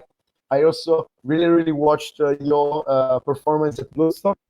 Every time when we was asked to play with you in support of your Italian show, I said, okay, I need to go watch 2 videos because we accepted the game. One video was this video from Bloodstock. Another one, which is my favorite for all time, is the tour bus, digital tour bus video interview. I really laugh as hell when you do the stuff with the vacuum cleaner. I showed to the guy. My brother is really upset because, oh, Graziano, you showed me this video 100 times. I know that Tony at this minute did this joke with the vacuum cleaner or the microwave to say this TV is not working. It's really great. So, about what are your? Can you please tell us about Ave for also the few people that does know about this album, because I think for me it's a really great album. I really dig it to play, and I think that the way it came together, was kind of special. I think Mantis wrote some music beyond what he'd composed before. And I think we put ourselves into it, our live selves into it. And I think that was what was key. I mean, a favorite track, I couldn't pick two. I love Metal We Bleed, Dein Fleisch. I love, Ave Satanis, Bloodstained Earth, Black and Roll, of course, or kind of tribute to the music that we love. I mean, everything about the album. I loved everything about the album because it was so meaningful, because I didn't want to record an album. I just wanted us to play live, do a few shows, and then go back to Empire of Evil and finish off the album we were doing there. Fran Chesko had recorded all the drums. We had all the parts, and we were kind of ready to go. And we ended up getting to a point at 18 months where John Sazula and Chuck Billy from Testament, we're going, you got to make the album. It's like, I don't want to do that, because then you got to sell it to a record label, and then you get critics saying it's shit or it's great, or everybody wants to opinionate on what you should have done and why you should have done it. And I thought, but we did it, and we just did it from our soul, from our heart. So it's purely from us. And I think the Lucifer on the cover, he's the bringer of light. And if you look at the cover, you can see Adam and Eve, and you can see the tree of war, and you can see the David's temple, and so all the symbolisms in there. The two sheep, obviously, the shepherd guides his sheep, but inside one of the sheep you can see there's a wolf inside there, wolf in sheep's clothing. The passivity of Lucifer. There's no cracked earth with flames and fire and screaming and demons. He's quite calm, he's quite huge. And so is he guiding us? Is he showing us? Is he showing us what's happening, or what we've just done, or where we're going? And so I wanted, the cover makes the observer think, what is going on here? What am I actually looking at? And that's what I wanted. I wanted to stimulate you, because like you said about how you listen to music, music is not just a connection between the sound. It's a connection between the guys, you talking to your fans like you just were there. I'm connecting to you. Musically, I've already connected. Now visually, I want to connect with you. So on every level, it's an experience. And the more you can give that to people, the more they become part of it, and the more special it becomes for them. And that's what's important. So, you have a Kronos at a show, just like calling it in and trying to badmouth someone. I'm sure there was loads of people there going, yeah, fuck them guys. But then there's people like you who go, fuck, I don't want to listen to that shit. I don't want to listen to that shit. Just get on with it, Just be what you are. And so people distract themselves away from the music. I don't care about any of that. If they're a cunt, they're a cunt. Then, if they've got a problem with me, then come and see me. If there's something going to go down, it'll go down. But other than that, when I do my music with the people, I'm not interested what you think or what you say, or I just want to play music. And you don't go to play music to people who don't like you. You go to play music to the people who do like you. And so that's the approach. So if you look at the cover of RV, it's to prompt you to try and understand it. What meaning do you get from it? But so is the song RV. Metal We Bleed, of course, Forged in Hell is about the fans and the music and how we feel when we play it. And even in our 50s, we felt like that when we were 16. It doesn't change. Music makes you feel young. When you think Black and Roll, well, of course, we were attributing that to the songs that influenced us, and it's in a kind of Motorheady style because Lemmy had died and we wanted to have that vibe about it. Bloodstained Earth, Preacher Man, those songs, they were an analogy for us, lyrically. I mean, in case Evil Dead was something I had, which I just thought was fun, and I wanted to do something that was about necromancing and alchemy and stuff, and that felt good. And it felt like it was a connection between things like, A Dead of the Night and those classic Venom songs, Sacrifice and all that kind of stuff. Bloodlust, which were all, gothic-y and horrific in theme. So that was kind of that. But generally the theme of the album is us, is us. The power is within ourselves. And if that's how you say as Luciferianism, Satanism, or just atheism, then that's cool too. But it's a positive message, not a negative message.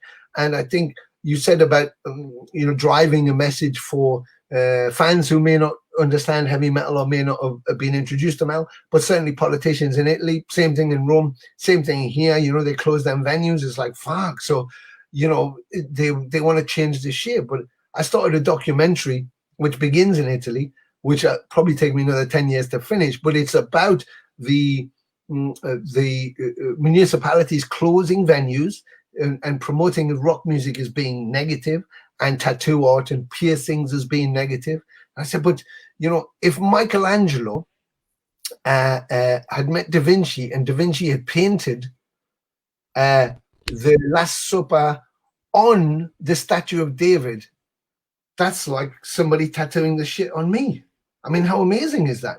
So it's like, opera was the classical Italian, this is what we want to go back, this is culturally significant. Okay, well, who says the bulldozer isn't culturally significant? Who says a bulldozer is, or Steve with Death SS, who says that isn't this generation's opera, Puccini or what, I mean, and that's what I'm trying to say is like, is the music is part of our soul, and depending on what generation you are, it may be as significant as you. To say it's negative on a cultural level is the wrong thing to say. We would go on stage and we would sit there in Japan. We went there once in Japan and they said, you want to do a Q&A thing? And I said, yeah, we do a Q&A. I'll tell you what, make sure there's a couple of acoustic guitars and we can, if people want, we can show them how to play a couple of songs. Me and Jeff played acoustic guitars. We played a Venom set longer than the set we were planning to play on a show, because people didn't want to ask questions. They just wanted us to play Venom songs. So we played all sorts. We played, Sons of Satan in a blues lick. The same with Bloodlust in an acoustic way. Now, this will blow your mind to think that the metal community and this is negative and all of the bad stuff you get from a political angle.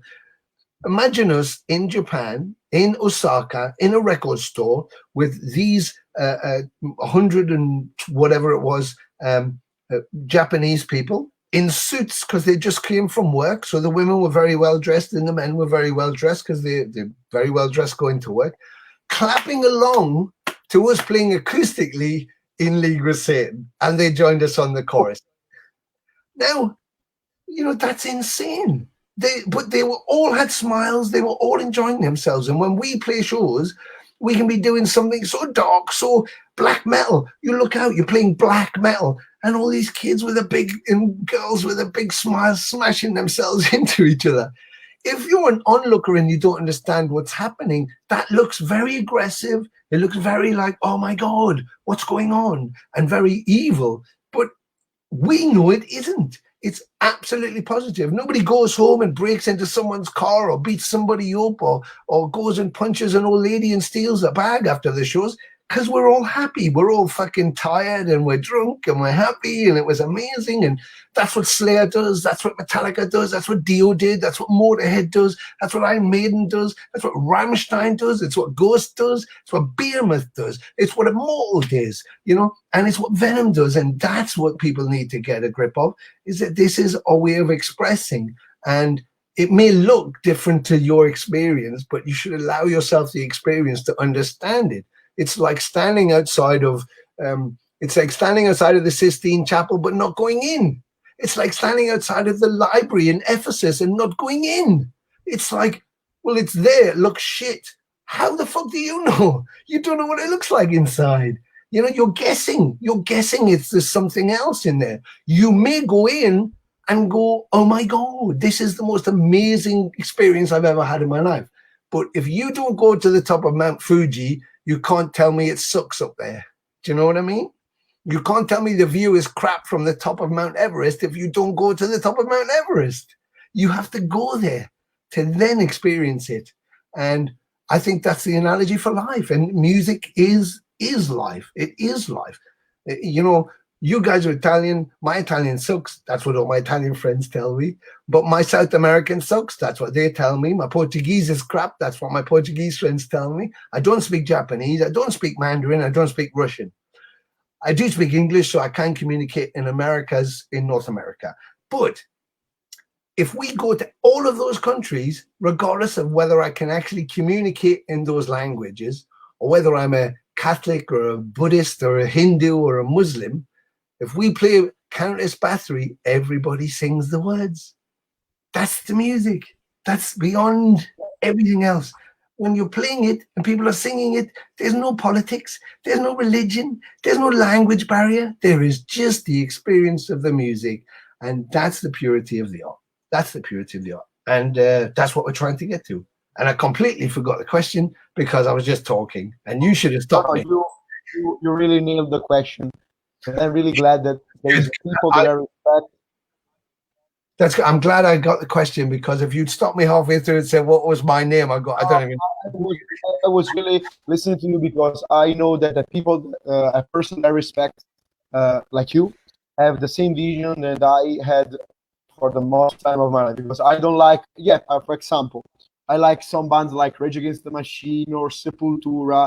Okay, but I always try to separate the politics and the music, because I think that music is a noble thing, kind of aristocratic thing, using the Latin word aristocratic, okay, and feed with this dirty thing of the human materialistic dirty thing. It's not all right, because I think that a black metal band, a death metal band, a metalcore band, an hardcore band have its own message, and they wanna enjoy the music, the people. I don't care if you are X, Y, Z. I care of what you are you're singing, the energy that you put in your live session, and also your loyalty to the fans, because you can say this, we do this for the fans. Because when you get messages on your Facebook or an email, they say thanks for your music because they have to do through this, through that,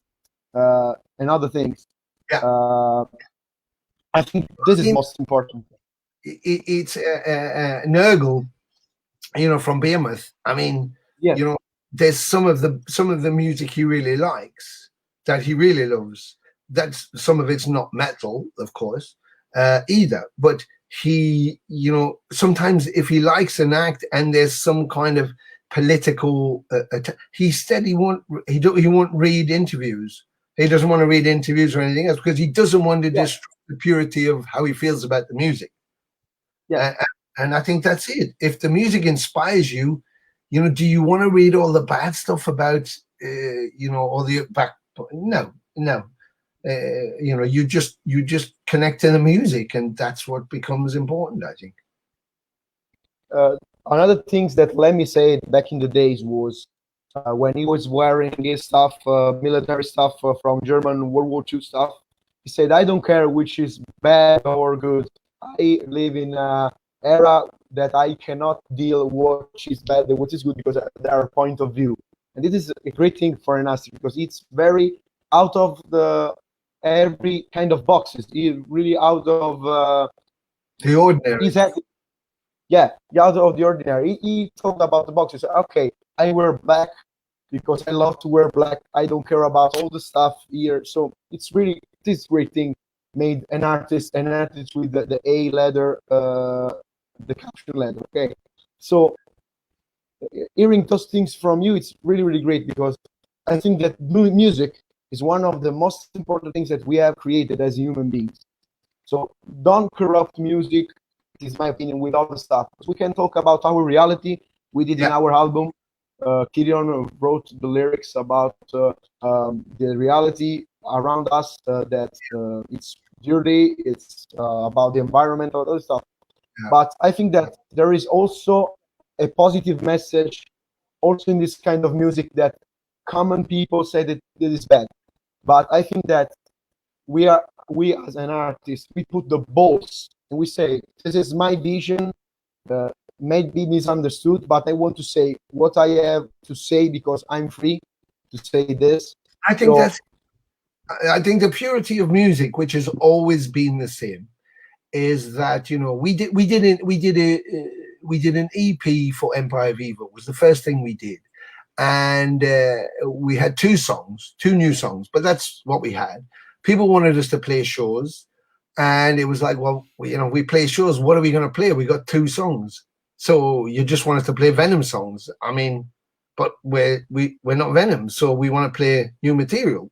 So I said, well, why don't we do some cover songs? And so we agreed, the 3 of us, that we would pick 4 songs from bands that we loved that made us want to play music, and so for Anton it was AC/DC, for Jeff it was Judas Priest, and for me it was Motorhead, obviously. And then we thought, well, let's pick a Kiss song, because we all kind of came to Kiss at that point. So we picked God of Thunder from Kiss, also because that was one of the songs that Venom in the early days with Clive, before Kronos was the singer, they used to rehearse that song. So they thought, oh, well, that's quite fitting.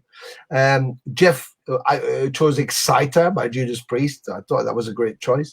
I chose Motorhead by Motorhead, and Anton chose Hell Ain't a Bad Place to Be by AC/DC. So we recorded all the stuff, and that was all great. And I don't know if the versions are brilliant or not, but they were fun to do. However, we had this finished on Creatures of the Black, so we had this to go. And then I was to do the lyrics. So, of course, I did Motorhead, was like, yeah, great, fantastic. I get to play the opening bass. I get to sing it, fucking brilliant. Then do God of Thunder. Yeah, God of Thunder. Ooh, yeah, brilliant. That's great. Then I do Judas Priest. Ooh, fucking hell, it's Rob Halford. Now, I'm not falsetto, and it's like, stand by my I was like, oh, my God. Fuck. But the hardest song to do was Hell Ain't a Bad Place to Be by Bon Scott. A sleazy, bluesy song to do. Should be easy, but it was the hardest one to do. Not this Rob Halford one, but that. Why? Because I discovered then, if you're going to sing a Bon Scott song, you have to have lived the Bon Scott life for it to be real. And he knew the woman Rosie. So when he sung a whole lot of Rosie, he was singing about this woman he knew. I want to tell you a story about a woman I know. Now, you could sing it, I could sing it, everybody could sing it, but we didn't know Rosie. So when we sing it, it's just a nice song to sing with a nice phrasing. But when he sung it, he was singing about Rosie that he knew. Touch Too Much was an experience of his. So you think, fucking hell. Then I realized that the music has to mean something. So when you were saying about your album and you guys wrote about environmental stuff and where you live, and that's why it works. That's when it's a great album. Because if I'm writing about how shit it is to live on the streets in New York, first of all, I don't live on the streets. Secondly, I don't live in New York. So how the fuck how is that going to sound? You're going to see that, well, that doesn't really connect with you because it doesn't seem real, because I don't do that. If I went and lived on the streets in New York for a month and then wrote the song, it'd probably be a better song. But you know what I mean? So songs are experience. So you always have to speak from your experience for them to be much better songs.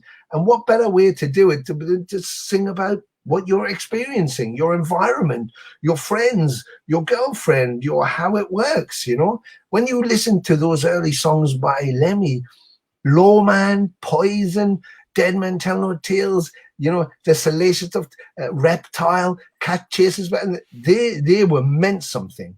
And I always remember when he wrote Ace of Spades, and someone said, so you wrote Ace of Spades about playing poker, and he said, I don't play poker, I don't play cards. And they went, but Ace of Spades is all about playing poker. He said, I play fruit machines, but you can't write a song about a fruit machine. So I wrote a song about gambling. And I was like, okay. So, I think that's the connection again with music. They're connecting with your story. And if you speak from your experience, that will come through straight away. That will come through straight away. When you're you can write songs about a character or like a fairy tale, and it may be a good book like Harry Potter or a shit book like something else. I don't know. But that's a risk. But if you really want to connect with fans with your music in an extreme way, the more you put yourself into the music, the more real it is, the more they'll connect to it.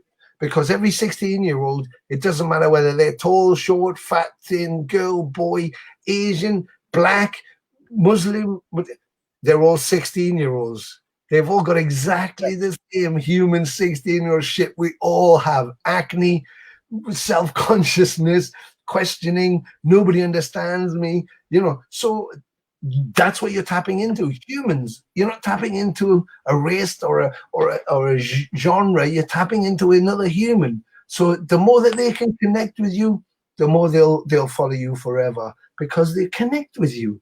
It means something to them. We came off stage in Washington State once, and I came off the end of the show, walked around, and there was a big guy with a big white beard, looked like Father Christmas. And he looked like he was crying. And I walked past him, went, "You okay?" And went out, came back in, and just looked like he's crying. And so I went on stage, and I come back off again. I was going to pass him for the third time, taking my stuff out to be loaded out. And so I went up to this guy, and I went, hey man, are you okay? He's like, "Yeah, why?" I said, "Oh, sorry, I thought you were crying." He went, "I was." I was like, "So you're okay?" He went, "Yeah, you did it." I went, "I made you cry?" He went, "Yeah." I went, "How did I make you cry?" He said, "The first Venom song I ever heard was a single, Live Like an Angel." He said, "When you played it tonight, I was a 16-year-old boy again, and I just couldn't stop crying." That's how it made him feel. Now, that's when you know you've done it. That's when you know you've done it. I'm not just up there singing songs because, this is cool, or don't I look cool? Don't I look like Lemmy? Aren't I cool to be up here? I'm singing the songs the way they should be, to connect with people. And when you get that kind of response, you know you're doing the job right. That's what the beautiful thing of music is. I 100% agree with this. Also, when you talked about the Bon Scott song "Lotta Rosie," the best thing of the music, and you can also find connection with your own life with a song which is written for anything else. Yes. And this is the beautiful thing, because you can never imagine what a song means for a people. You said about everyone as, for example, 16 years old, regardless of the culture, country. Yeah, this is the music. And when I see some other stuff try to infiltrate in the music industry, I really feel like betrayed, because I wanna stay as an artist and listen to music and enjoy the moment. So this is very huge thing you said, and really cool and inspirational to listen to stuff from you. And I want to read a question from Maria.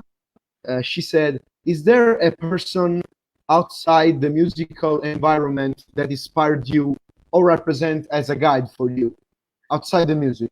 Yes, two people, and not because of anything. You're in the early 70s. We emigrated to Canada, my family, to Windsor, Ontario. And my older sister, she's 3 years older, she hooked up with a guy who lived across the street, who was on the football team, and all that. And he had a set of weights, and I was 12. And we used to go to the basement and start lifting weights in the basement. And he came back from high school one day and went, "Who the fuck's been touching my weights?" And we were like, me and his brother were like, "Oh, we just had a kind of go." And he said, "Right, you want to do weights? Well, let's go do weights." I was like, "Oh, fuck." So I went down and he had me do this workout. I was like, fucking hell, I was only 12. And he's a kind of big guy. And then he gave me a magazine. I went, "Take that home, have a look at that." And I took the magazine home, and it was a very early Muslim Fitness or a Universe mag. I can't, it was Muscle Sport or something. And on the cover was Vic Reeves. I can't remember his name, not Vic Reeves, Steve Reeves, who had done Hercules and was a bodybuilder. And inside, there was a big exhibit of a guy called Arnold Schwarzenegger. And I looked at this guy, and I just was like, whoa, that was the beginning of the whole thing. And not long after, I'd seen a movie which this guy had written, had a strange name too, because this guy was called Arnold Schwarzenegger. I was like, what fucking kind of name is that? And then this other guy who didn't have a good accent, didn't speak so clearly, but had written a movie. He'd been challenged to a studio who wanted to buy the movie but didn't want to put him in it. And it was a guy called Sylvester Stallone, and it was Rocky. And I remember that story of him knowing that he was the right person, he had to be Rocky. It doesn't matter what he did at Rambo. I'm not into all of that and Expendables and all of that other stuff he's done. But it was that film at that point. It showed that his determination was, I don't, that's how he talks. And, you know, and his name's Sylvester Stallone. Are you fucking kidding? You got to change your name. He's like, no, that's who I am. And it's like, well, you can't play this. You're not a good enough actor. We need a big star to play this. No, I'm Rocky. I'm Rocky. And he became Rocky. And look, it was one of the greatest films, you know, of that era. And the same thing with Arnold. Arnold was a kid, ended up going to America. He's fucking was the governor of California. I mean, he was the Terminator. He's like, fucking hell, Arnold Schwarzenegger. He's like, was at one point the highest star and the biggest name, you know, in Hollywood. And it's like, wow. And he'd written a book called The Encyclopedia of a Bodybuilder. And it was a big, big book with his whole training regime and everything. And I got one of the books. But then there was a little paperback book. And it was just him talking about his training, about his experience, about his journey. And it's just a paperback about this thing. I still got it, you know, and I bought it in New York in 1970 something. And I think it costed like $2. And I had it in my pocket for 20 years. It was with me everywhere. And every time I felt that I didn't know what to do, or I felt a bit uninspired, or I felt like giving up, I'd get the book out, I'd start to read. And he didn't give up. He was determined. He didn't care about his name. He didn't care about his accent. He was going to do what he was going to do, and he was going to be the best bodybuilder on the planet. And he did it 8 times and made comebacks. And then he was biggest Hollywood star, and then he became the governor of California. Something that people said, well, you can't do that. It won't happen. But he did it. And it doesn't matter if he's the best actor in the world or whatever, or what his politics are. For me as a young boy, those two stories of these two guys, you know, who were non-conformist, not musicians, you know, but non-conformist, and everything should have been wrong about them. They made it. It worked. And I'm like, wow. So you could just believe in yourself enough and still be successful. That's all you need to do. As long as you believe in yourself, you just can do it. And that's it. So you know, those kind of things are absolutely inspirational, absolutely inspirational. And, you know, and it's another reason why I keep my, you know, social media open. You know, Jeff is quite, Jeremy is very, you know, up there, full of energy and always doing something. And Jeff is very kind of reclusive in a way. He's kind of shy and quiet, and you know, he's very astute, but he doesn't dig the social media, talking to everybody all the time. He's like, oh, he likes to be kind of private. But for me, it's very different. And he goes, oh, you know, you make him work for yourself. Why would you, you know, do that all the time? Because you get crazy people, and lots of people want to come and tell me what a wanker I am and stuff. And that's cool too. You know, I love passion. Passion is everything. But, you know, you got to take them rough with the smooth. I don't mind a fight if that's what they want. But the point is that, you know, I think to myself, if I had the opportunity to wake up on a morning and to message Lemmy, say, oh, Lemmy's online, and go, hey, Lem, how are you? And he wrote back, yeah, I'm cool. Have a good day. That would do me for a month. I'd be like, oh, fuck, Lemmy knows I exist. And he wants me to have a good day. I mean, Lemmy wants me to have a good day. I mean, as a fan, that's incredible. And so that's why I love social media, and that's why I think it's important. Sometimes it's hard, and if you're working and stuff, but the value is I'm connecting to everybody in the music, when we go and play shows, and online. You know, that for me is unbeatable. You know, if we were Metallica, I can't do it to 5 million people online all the time. So I can't just chat to everybody. And if I'm at shows, I can't meet absolutely everybody. I understand this logistically. But while you can, why wouldn't you want to do that? Why wouldn't you want to do that? So that's kind of my ethos, you know. In fact, I can really appreciate your mentality, your ethos, because this kind of mentality bring you to talk with us. We are nobody, so basically it's a really huge honor to be here listening to you, because everybody is somebody. guys are awesome. Yeah. And that's it. You know, the thing is to go, you know, that there's a level of who you are and success in that. We're all the same. We're all the same people. We're just at different stages of our journey, you know. And you know, when you asked, what's the difference between, you know, I don't do you know, maybe another artist, like you said, you tried to get Conrad, or maybe you go like, well, who is it for? Metal Hammer, okay. Not Metal Hammer, not okay. That's value in this, but there's not value in that. You know, it's like, you know, it's the BBC, but it's only an online web service. So it's like, you know, for me, it's like, it's all connecting us. So, you know, you guys are somebody. You're in a great band. You're all, you know, in one of my favorite places in Napoli, home of pizza. If anybody didn't know that, that's where it comes from. You know, that's where it comes from, Pompeii. Yeah.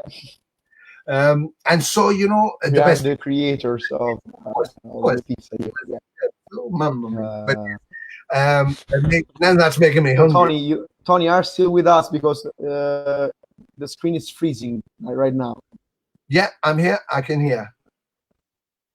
I'm good. Okay. Tony, are you with us? Yeah. Okay. You said, yeah, it's really a new thing you said. Yeah, basically, if we have the possibility, you are officially invited here to have a pizza party. You can bring all the guys from Venom Inc. Just to tell you a little story, Kirion here, it's really a person that really loves to eat very well. Oh, really? When we were recording our album, we traveled to the north of Italy, and we say, "No, guys, let's have to the dinner because we rent a small house. What's have to dinner? Let's have." No, I want to do this. I want only this, like kind of stuff. Like now, in fact, there was some crazy stuff about this. We as Neapolitans, we love to eat very well. Oh yeah. For example, we really had the fights after the recording session because Kirion wants to have something like this. Me wants something like this. We just went crazy on food, and we are Italian, so food for us is everything. But look, as from the food, also the connection with people. So it's everything for us. Look here. Let's see if you see what it says there. Foggia. Foggia? Yeah. Yeah. Roma Foggia. Yeah. See. Why Foggia? Foggia.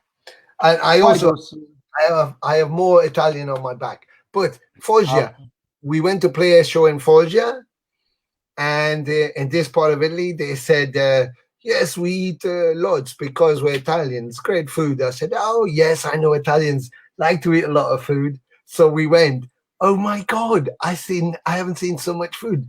You eat all day. I mean, and the food is amazing. We had the most amazing food.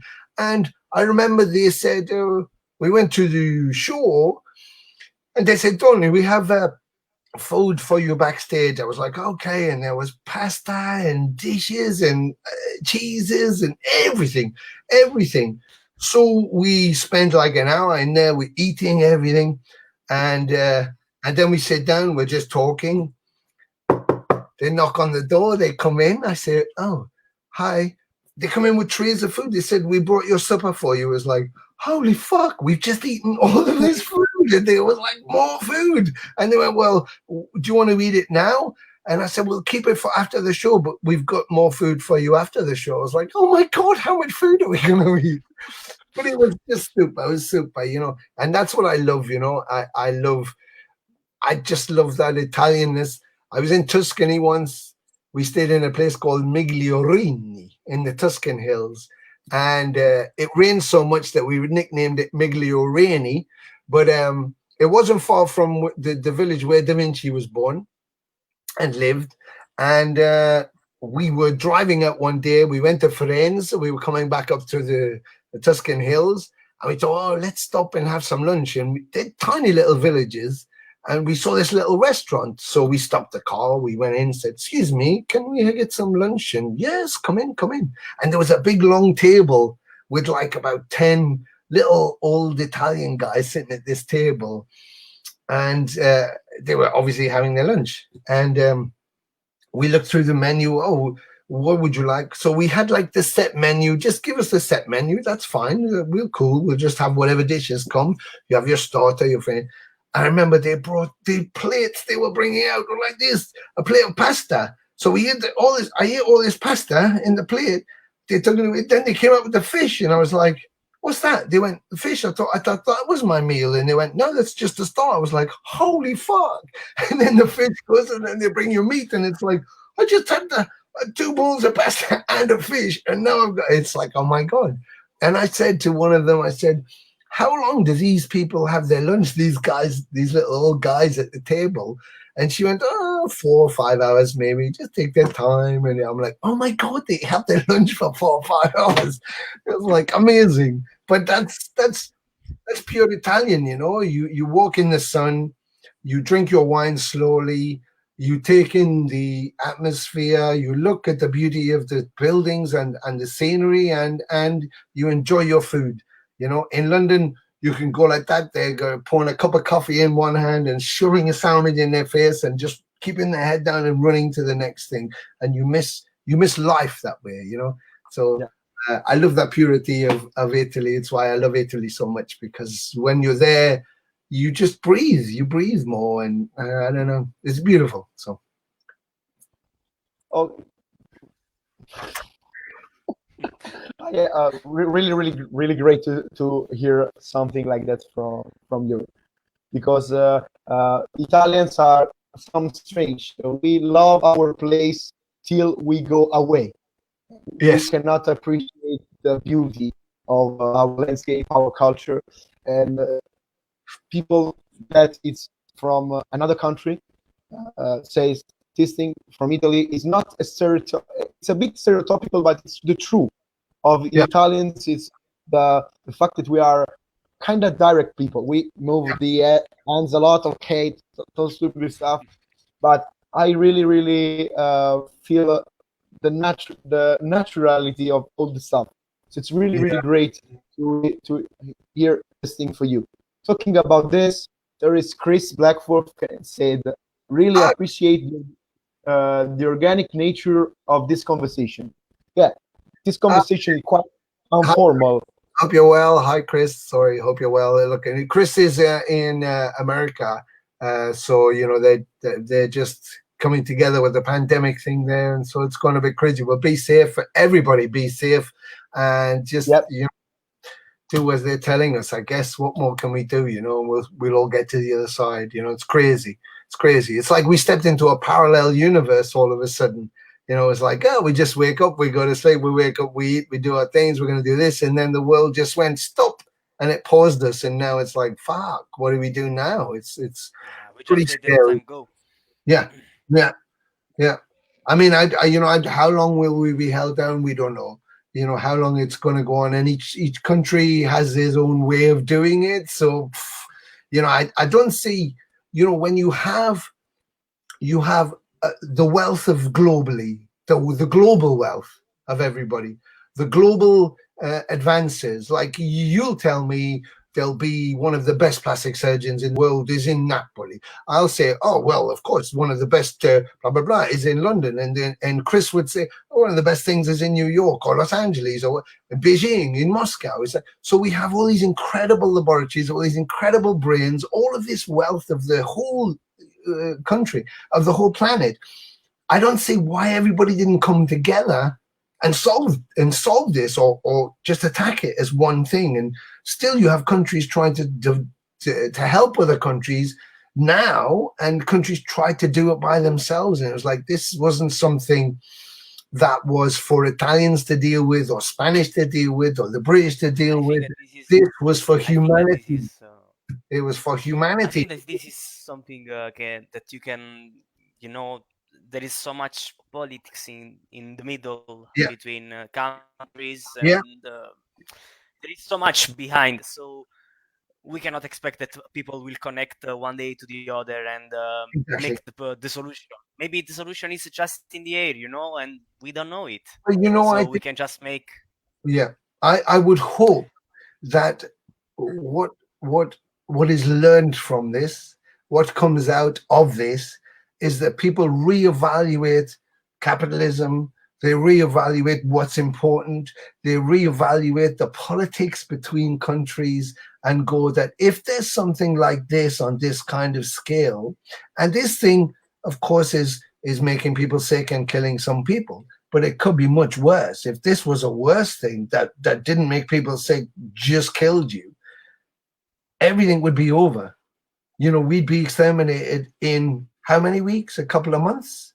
So I think this is an opportunity for us to go. We should reevaluate how we are with each other, how the politically and financially and everything else. So I hope that when we get through this, as a world community, we come out much better at the other end than we were where we were. I hope. I hope that people will gonna enjoy more the time that they have and the way that they're gonna use it instead of spending at home or whatever else. Yeah. I mean, there is a lot of to travel, a lot of to see, a lot of to do instead of stay home. We have enough time to stay home now, so I think I hope that we definitely of this people can travel more. I think travel more and learn more and learn more, eat more food from everywhere and learn more languages. Yeah, exactly. Someone said to me, Oliver Weisheimer, who does the Keep It True festival in Germany, which is kind of where we introduced Venom Inc. after we did an M-Pire show, and he put up on his social media, what's everybody going to do when this is all over? So I put, I'm gonna go to bed and watch a movie. Because I thought, I don't know, I mean, I don't even drink beer, but I would go straight to a pub and have a pint of beer just because it's like I want to do stuff. Exactly what you just said, Kieran. It's just experience life. The things I haven't done yet, get doing it, experience it straight away. And I think that's the value it's teaching us at the minute, is that it could all go, and maybe it's Mother Nature's way of going, hold on a second. You do realize that if I wanted to just change everything, I just could. And maybe people go, oh shit, we should maybe enjoy ourselves a bit more and involve ourselves a bit more, hopefully. So that's a lesson, hopefully, we're learning. The worst way that we could learn, the most horrendous way. I've lost about 20 people, friends that I've known, and another 5 have came up in the last few days who have it. And some of us can't afford to get it. Mantis can't afford to get it. He has a heart, and his partner, she has some underlying health things, and so they can't afford to get it either. And you're like, wow, it just makes you reevaluate things and how it is. Things that you took for granted that you can't take for granted now. So there we are. Yeah, basically try what you say, and it's something huge, because try to keep your time with your dear ones and enjoy every minute, because we just live a really shock, because we take for granted so many things, and now we are locked down with this pandemic stuff. Okay, but I think that hope that all this stuff can really people appreciate their lives, the dear ones, the friends. I'm sure, even for the fact that you would go to the bakery on a morning and just buy your bread, and there's like 1,000 loaves, 100 loaves, 50 loaves. You go to the bakery tomorrow morning, you got a queue for 2 hours and by the time you get there, if you're at the end of the queue, there's 1 loaf left or no loaves left. It's things like that. It's like, oh, wow. And then people went crazy and panicked, and they bought like all the loaves and all the toilet paper and all of the milk and all of the things. And then other people go, what the fuck are you doing? And now they're throwing it out because they bought all this stuff that they didn't need. And, and some of it hasn't kept, so they panicked, and now we go to the stores, and a few people at a time go in and they all buy 1 item or 2 items, and you can do it we've kind of reevaluated the system to go, you don't need to be greedy. We can all have the same. Don't worry about it. Teaching people to go, oh yeah, I have to forget. I've reevaluating the way I was thinking. I don't have to think like that. It's like, no, you don't. You don't. You know, you can buy 3 and have 3, and then when you run out, you come back and buy another 3. It's okay. You know, you don't have to buy 20 when you're only going to use 2. You know. Okay, Tony, we are really at the night chat. I just want to say just few questions before we end this marvelous chat we had this evening. It was really great to hear your opinions, your sharing your experience. It's really huge. I really thank you a lot. And talking about just digressing, because I have the question here, but we totally went out of control, which is great. No, which is great because it's what Chris, the guy, said. It's really organic. We are really talking like we were around the table with something, and we talk about with just saying with some pizza and some yeah. You're gonna miss the pizza. Water. I really love this. I really love this chat. Really love this. And speaking about your other interests, I have one book from a guy about black metal. You wrote a chapter on it called "The European Roots of Black Metal," which was really great. You also joined in make some movies too, right? Yes. What is your experience of being a musician? Also take and join in other adventures like writing stuff or make movies as actor. Which there is a connection, or is another passion you have? I would class my passion as just to be alive. That's my passion. People communicating with people is my passion. You know, when I was a young person and before I left school, we used to have tutorial lessons, and they would ask, what are you know, trying to train you for an occupation. And I come from, all my family built ships. You know, my father was a plater building ships. My uncles were carpenters and whatever. And so obviously I was in a shipping industry, so I was going to go and buy ships. But I said in a tutorial, when they said, what do you want to do with your life, Dolan? And I said, I want to meet everybody on the planet before I die. And he went, okay. No, seriously, what do you want to do with your life? I mean, what are you expecting? And I said, I'd like to meet everybody on the planet before I die. And he said, well, that's ridiculous. How could you meet everybody on the planet? I said, well, I can't. But if that's my goal, it means I'm going to go all over the planet and meet so many people trying to meet everybody on the planet. Isn't that going to be amazing? And he said, you're a ridiculous boy. You're a lost cause. And I'd like to meet him now. He's long since dead. And when he goes, so what did you end up doing? I said, I ended up going all over the planet, meeting everybody. That's what I ended up doing, what I wanted to do. But I think that, you know, the writing, because I do voiceovers, I do some writing, I do film editing, I do, you know, I directed or Dein Fleisch. I actually made it with Camila, my friend, and Weltiama, who's in Rome. But Camila Production, she helped me put a team together, and I shot the video in Rome, you know, at a friend's place. And I directed it and edited it. And so, you know, I don't see the divergence between the two, writing or performing or, you know, voiceover or editing or working in visuals. You know, for me, it's all just one thing. It's all just creativity. And when it came to the movies, you know, it was initially by accident. I was working with the Royal Shakespeare Company. I was a touring master carpenter. So I would take the sets around the world, and we did a 15-month tour.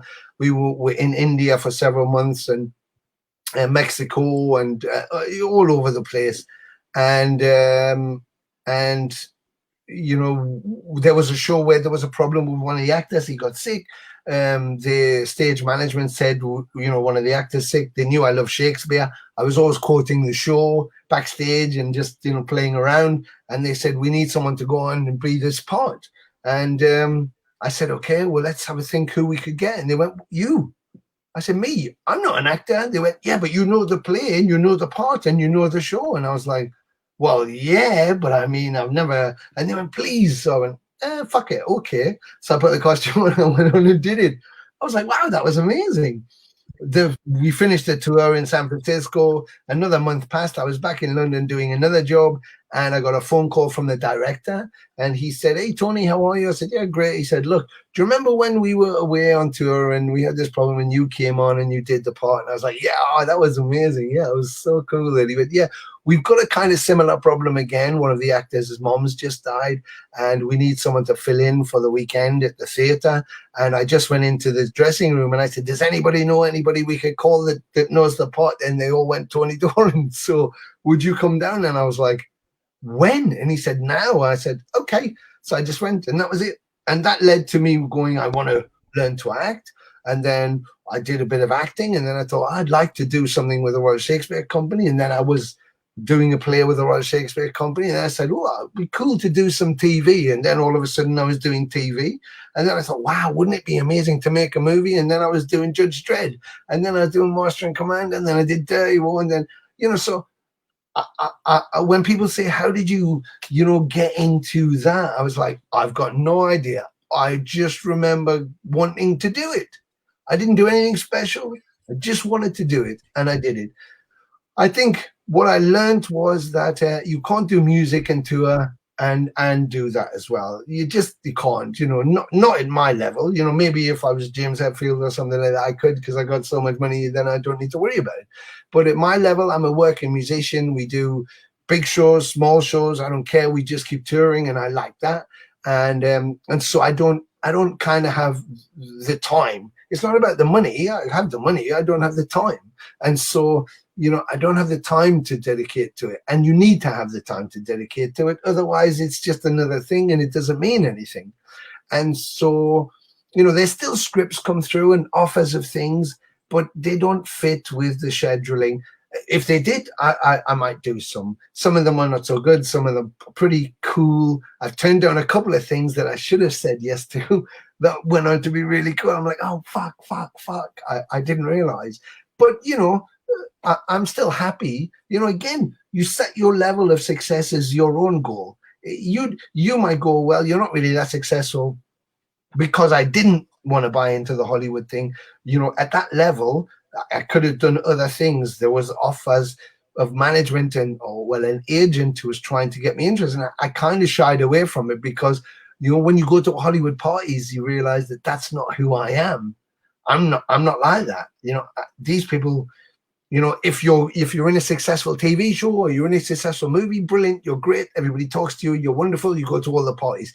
If you do something that didn't work out, it doesn't pull it at the box office or it fails, you might as well be your mum living up in a mountain because nobody will talk to you and you don't get invited anywhere. And that's kind of how they work. If you're successful, everybody's with you. And if you're kind of like that, then nobody really wants you hanging around. So you're constantly in this battle to find a successful thing. So it becomes fake. Everybody you meet smile and go, oh, I love you. Hey, how are you? Hey, it's good to meet you. Because, yeah, no, it's beautiful. Yeah. Then I see you tomorrow and you go, hey, how you doing, Tony? I don't even know who you are. Who are you? And you go, but yesterday we talked and I'm like, no, because I found out that you weren't successful or that your TV show didn't work. And I just thought, fuck, that's not me. I'm not like that. I'd spend all my time at parties telling people to go fuck themselves. I'd be like getting drunk and smashing up the place or something. I thought, I can't do this. This is not who I am. So I pulled out of it, and like I say, the things come up and you think maybe, but I think if you have something you want to say, you say it. If that's picking up a paintbrush and painting it, picking up a pencil and drawing it, getting onto your word on your and writing it, or picking up a guitar or a set of drums or whatever it is, just express yourself. And so I don't see the difference between the dynamics of them is different. Like if I'm writing, I don't need to go anywhere. I can stay at home. If I'm wanting to play the music, then of course I'm going to go out and tour at some point. If I have to do a movie or a TV thing, then I have to make the effort to go. And so they each have a practical difference. But creatively, it's the same thing. It's just creating. You're just using a different media to express yourself exactly in every way. Yes.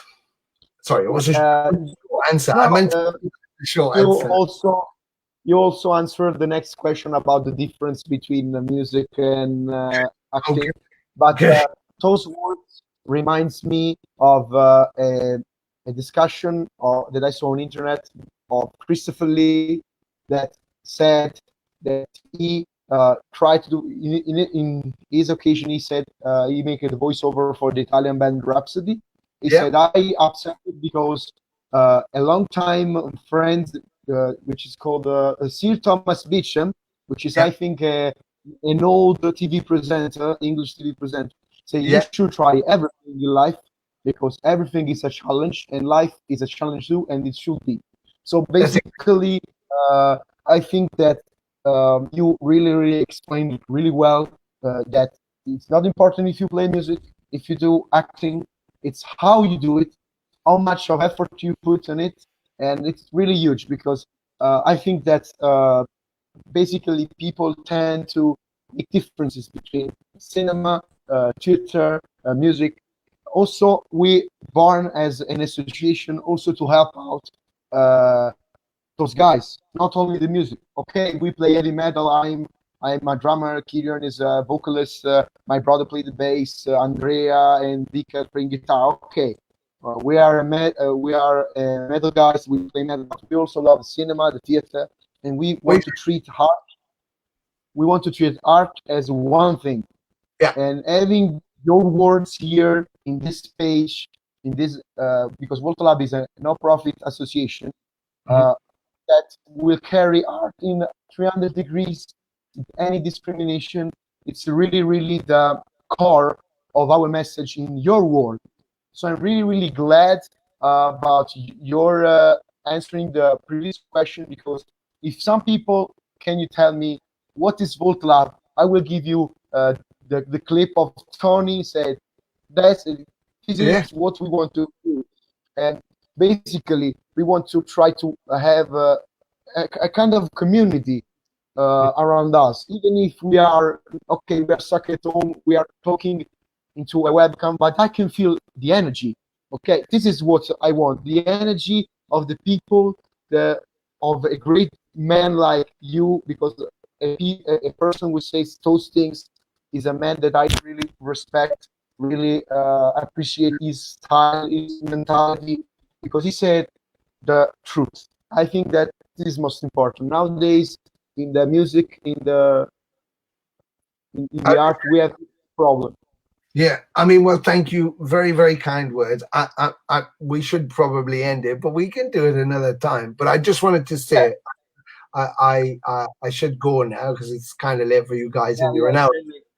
But I just wanted to say that it is very important, the art, and what you guys are doing as well. And also, thank you for having me and having such a great chat and stuff. And we should do it more. We should do it again over pizza in Napoli. However, I think there's a key point there, and I think that you said, okay, we're trying to do this, and we're stuck at home, but look, we're stuck at home, but look where we are. I'm in London. Look where you guys are, and we're here. And we not only have done that, but we'll be sharing it on a social media site with people, from all over the planet, all over Italy and from different sides of the planet. That's the beauty of what we have. So we may be stuck in one place, but we're not stuck alone. We're all in it together. And that's, again, the community spirit of our art and what we do. And it doesn't matter if you play a fucking trumpet in a brass band, if you play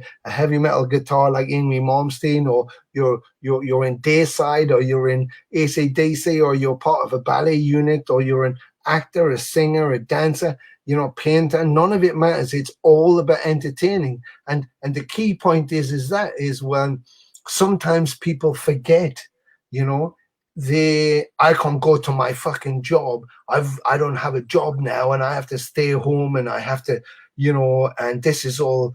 And but they forget that the actors and the singers and the dancers and the musicians are all doing the same thing. But when they go home, what do? They put their music on, or they put their TV on, and they're watching these actors and these dancers, and the same people who are also unemployed are the people that they go to for their recreation. So the art, and this is what I want politicians in Italy very much to know, that the art is integral to a society.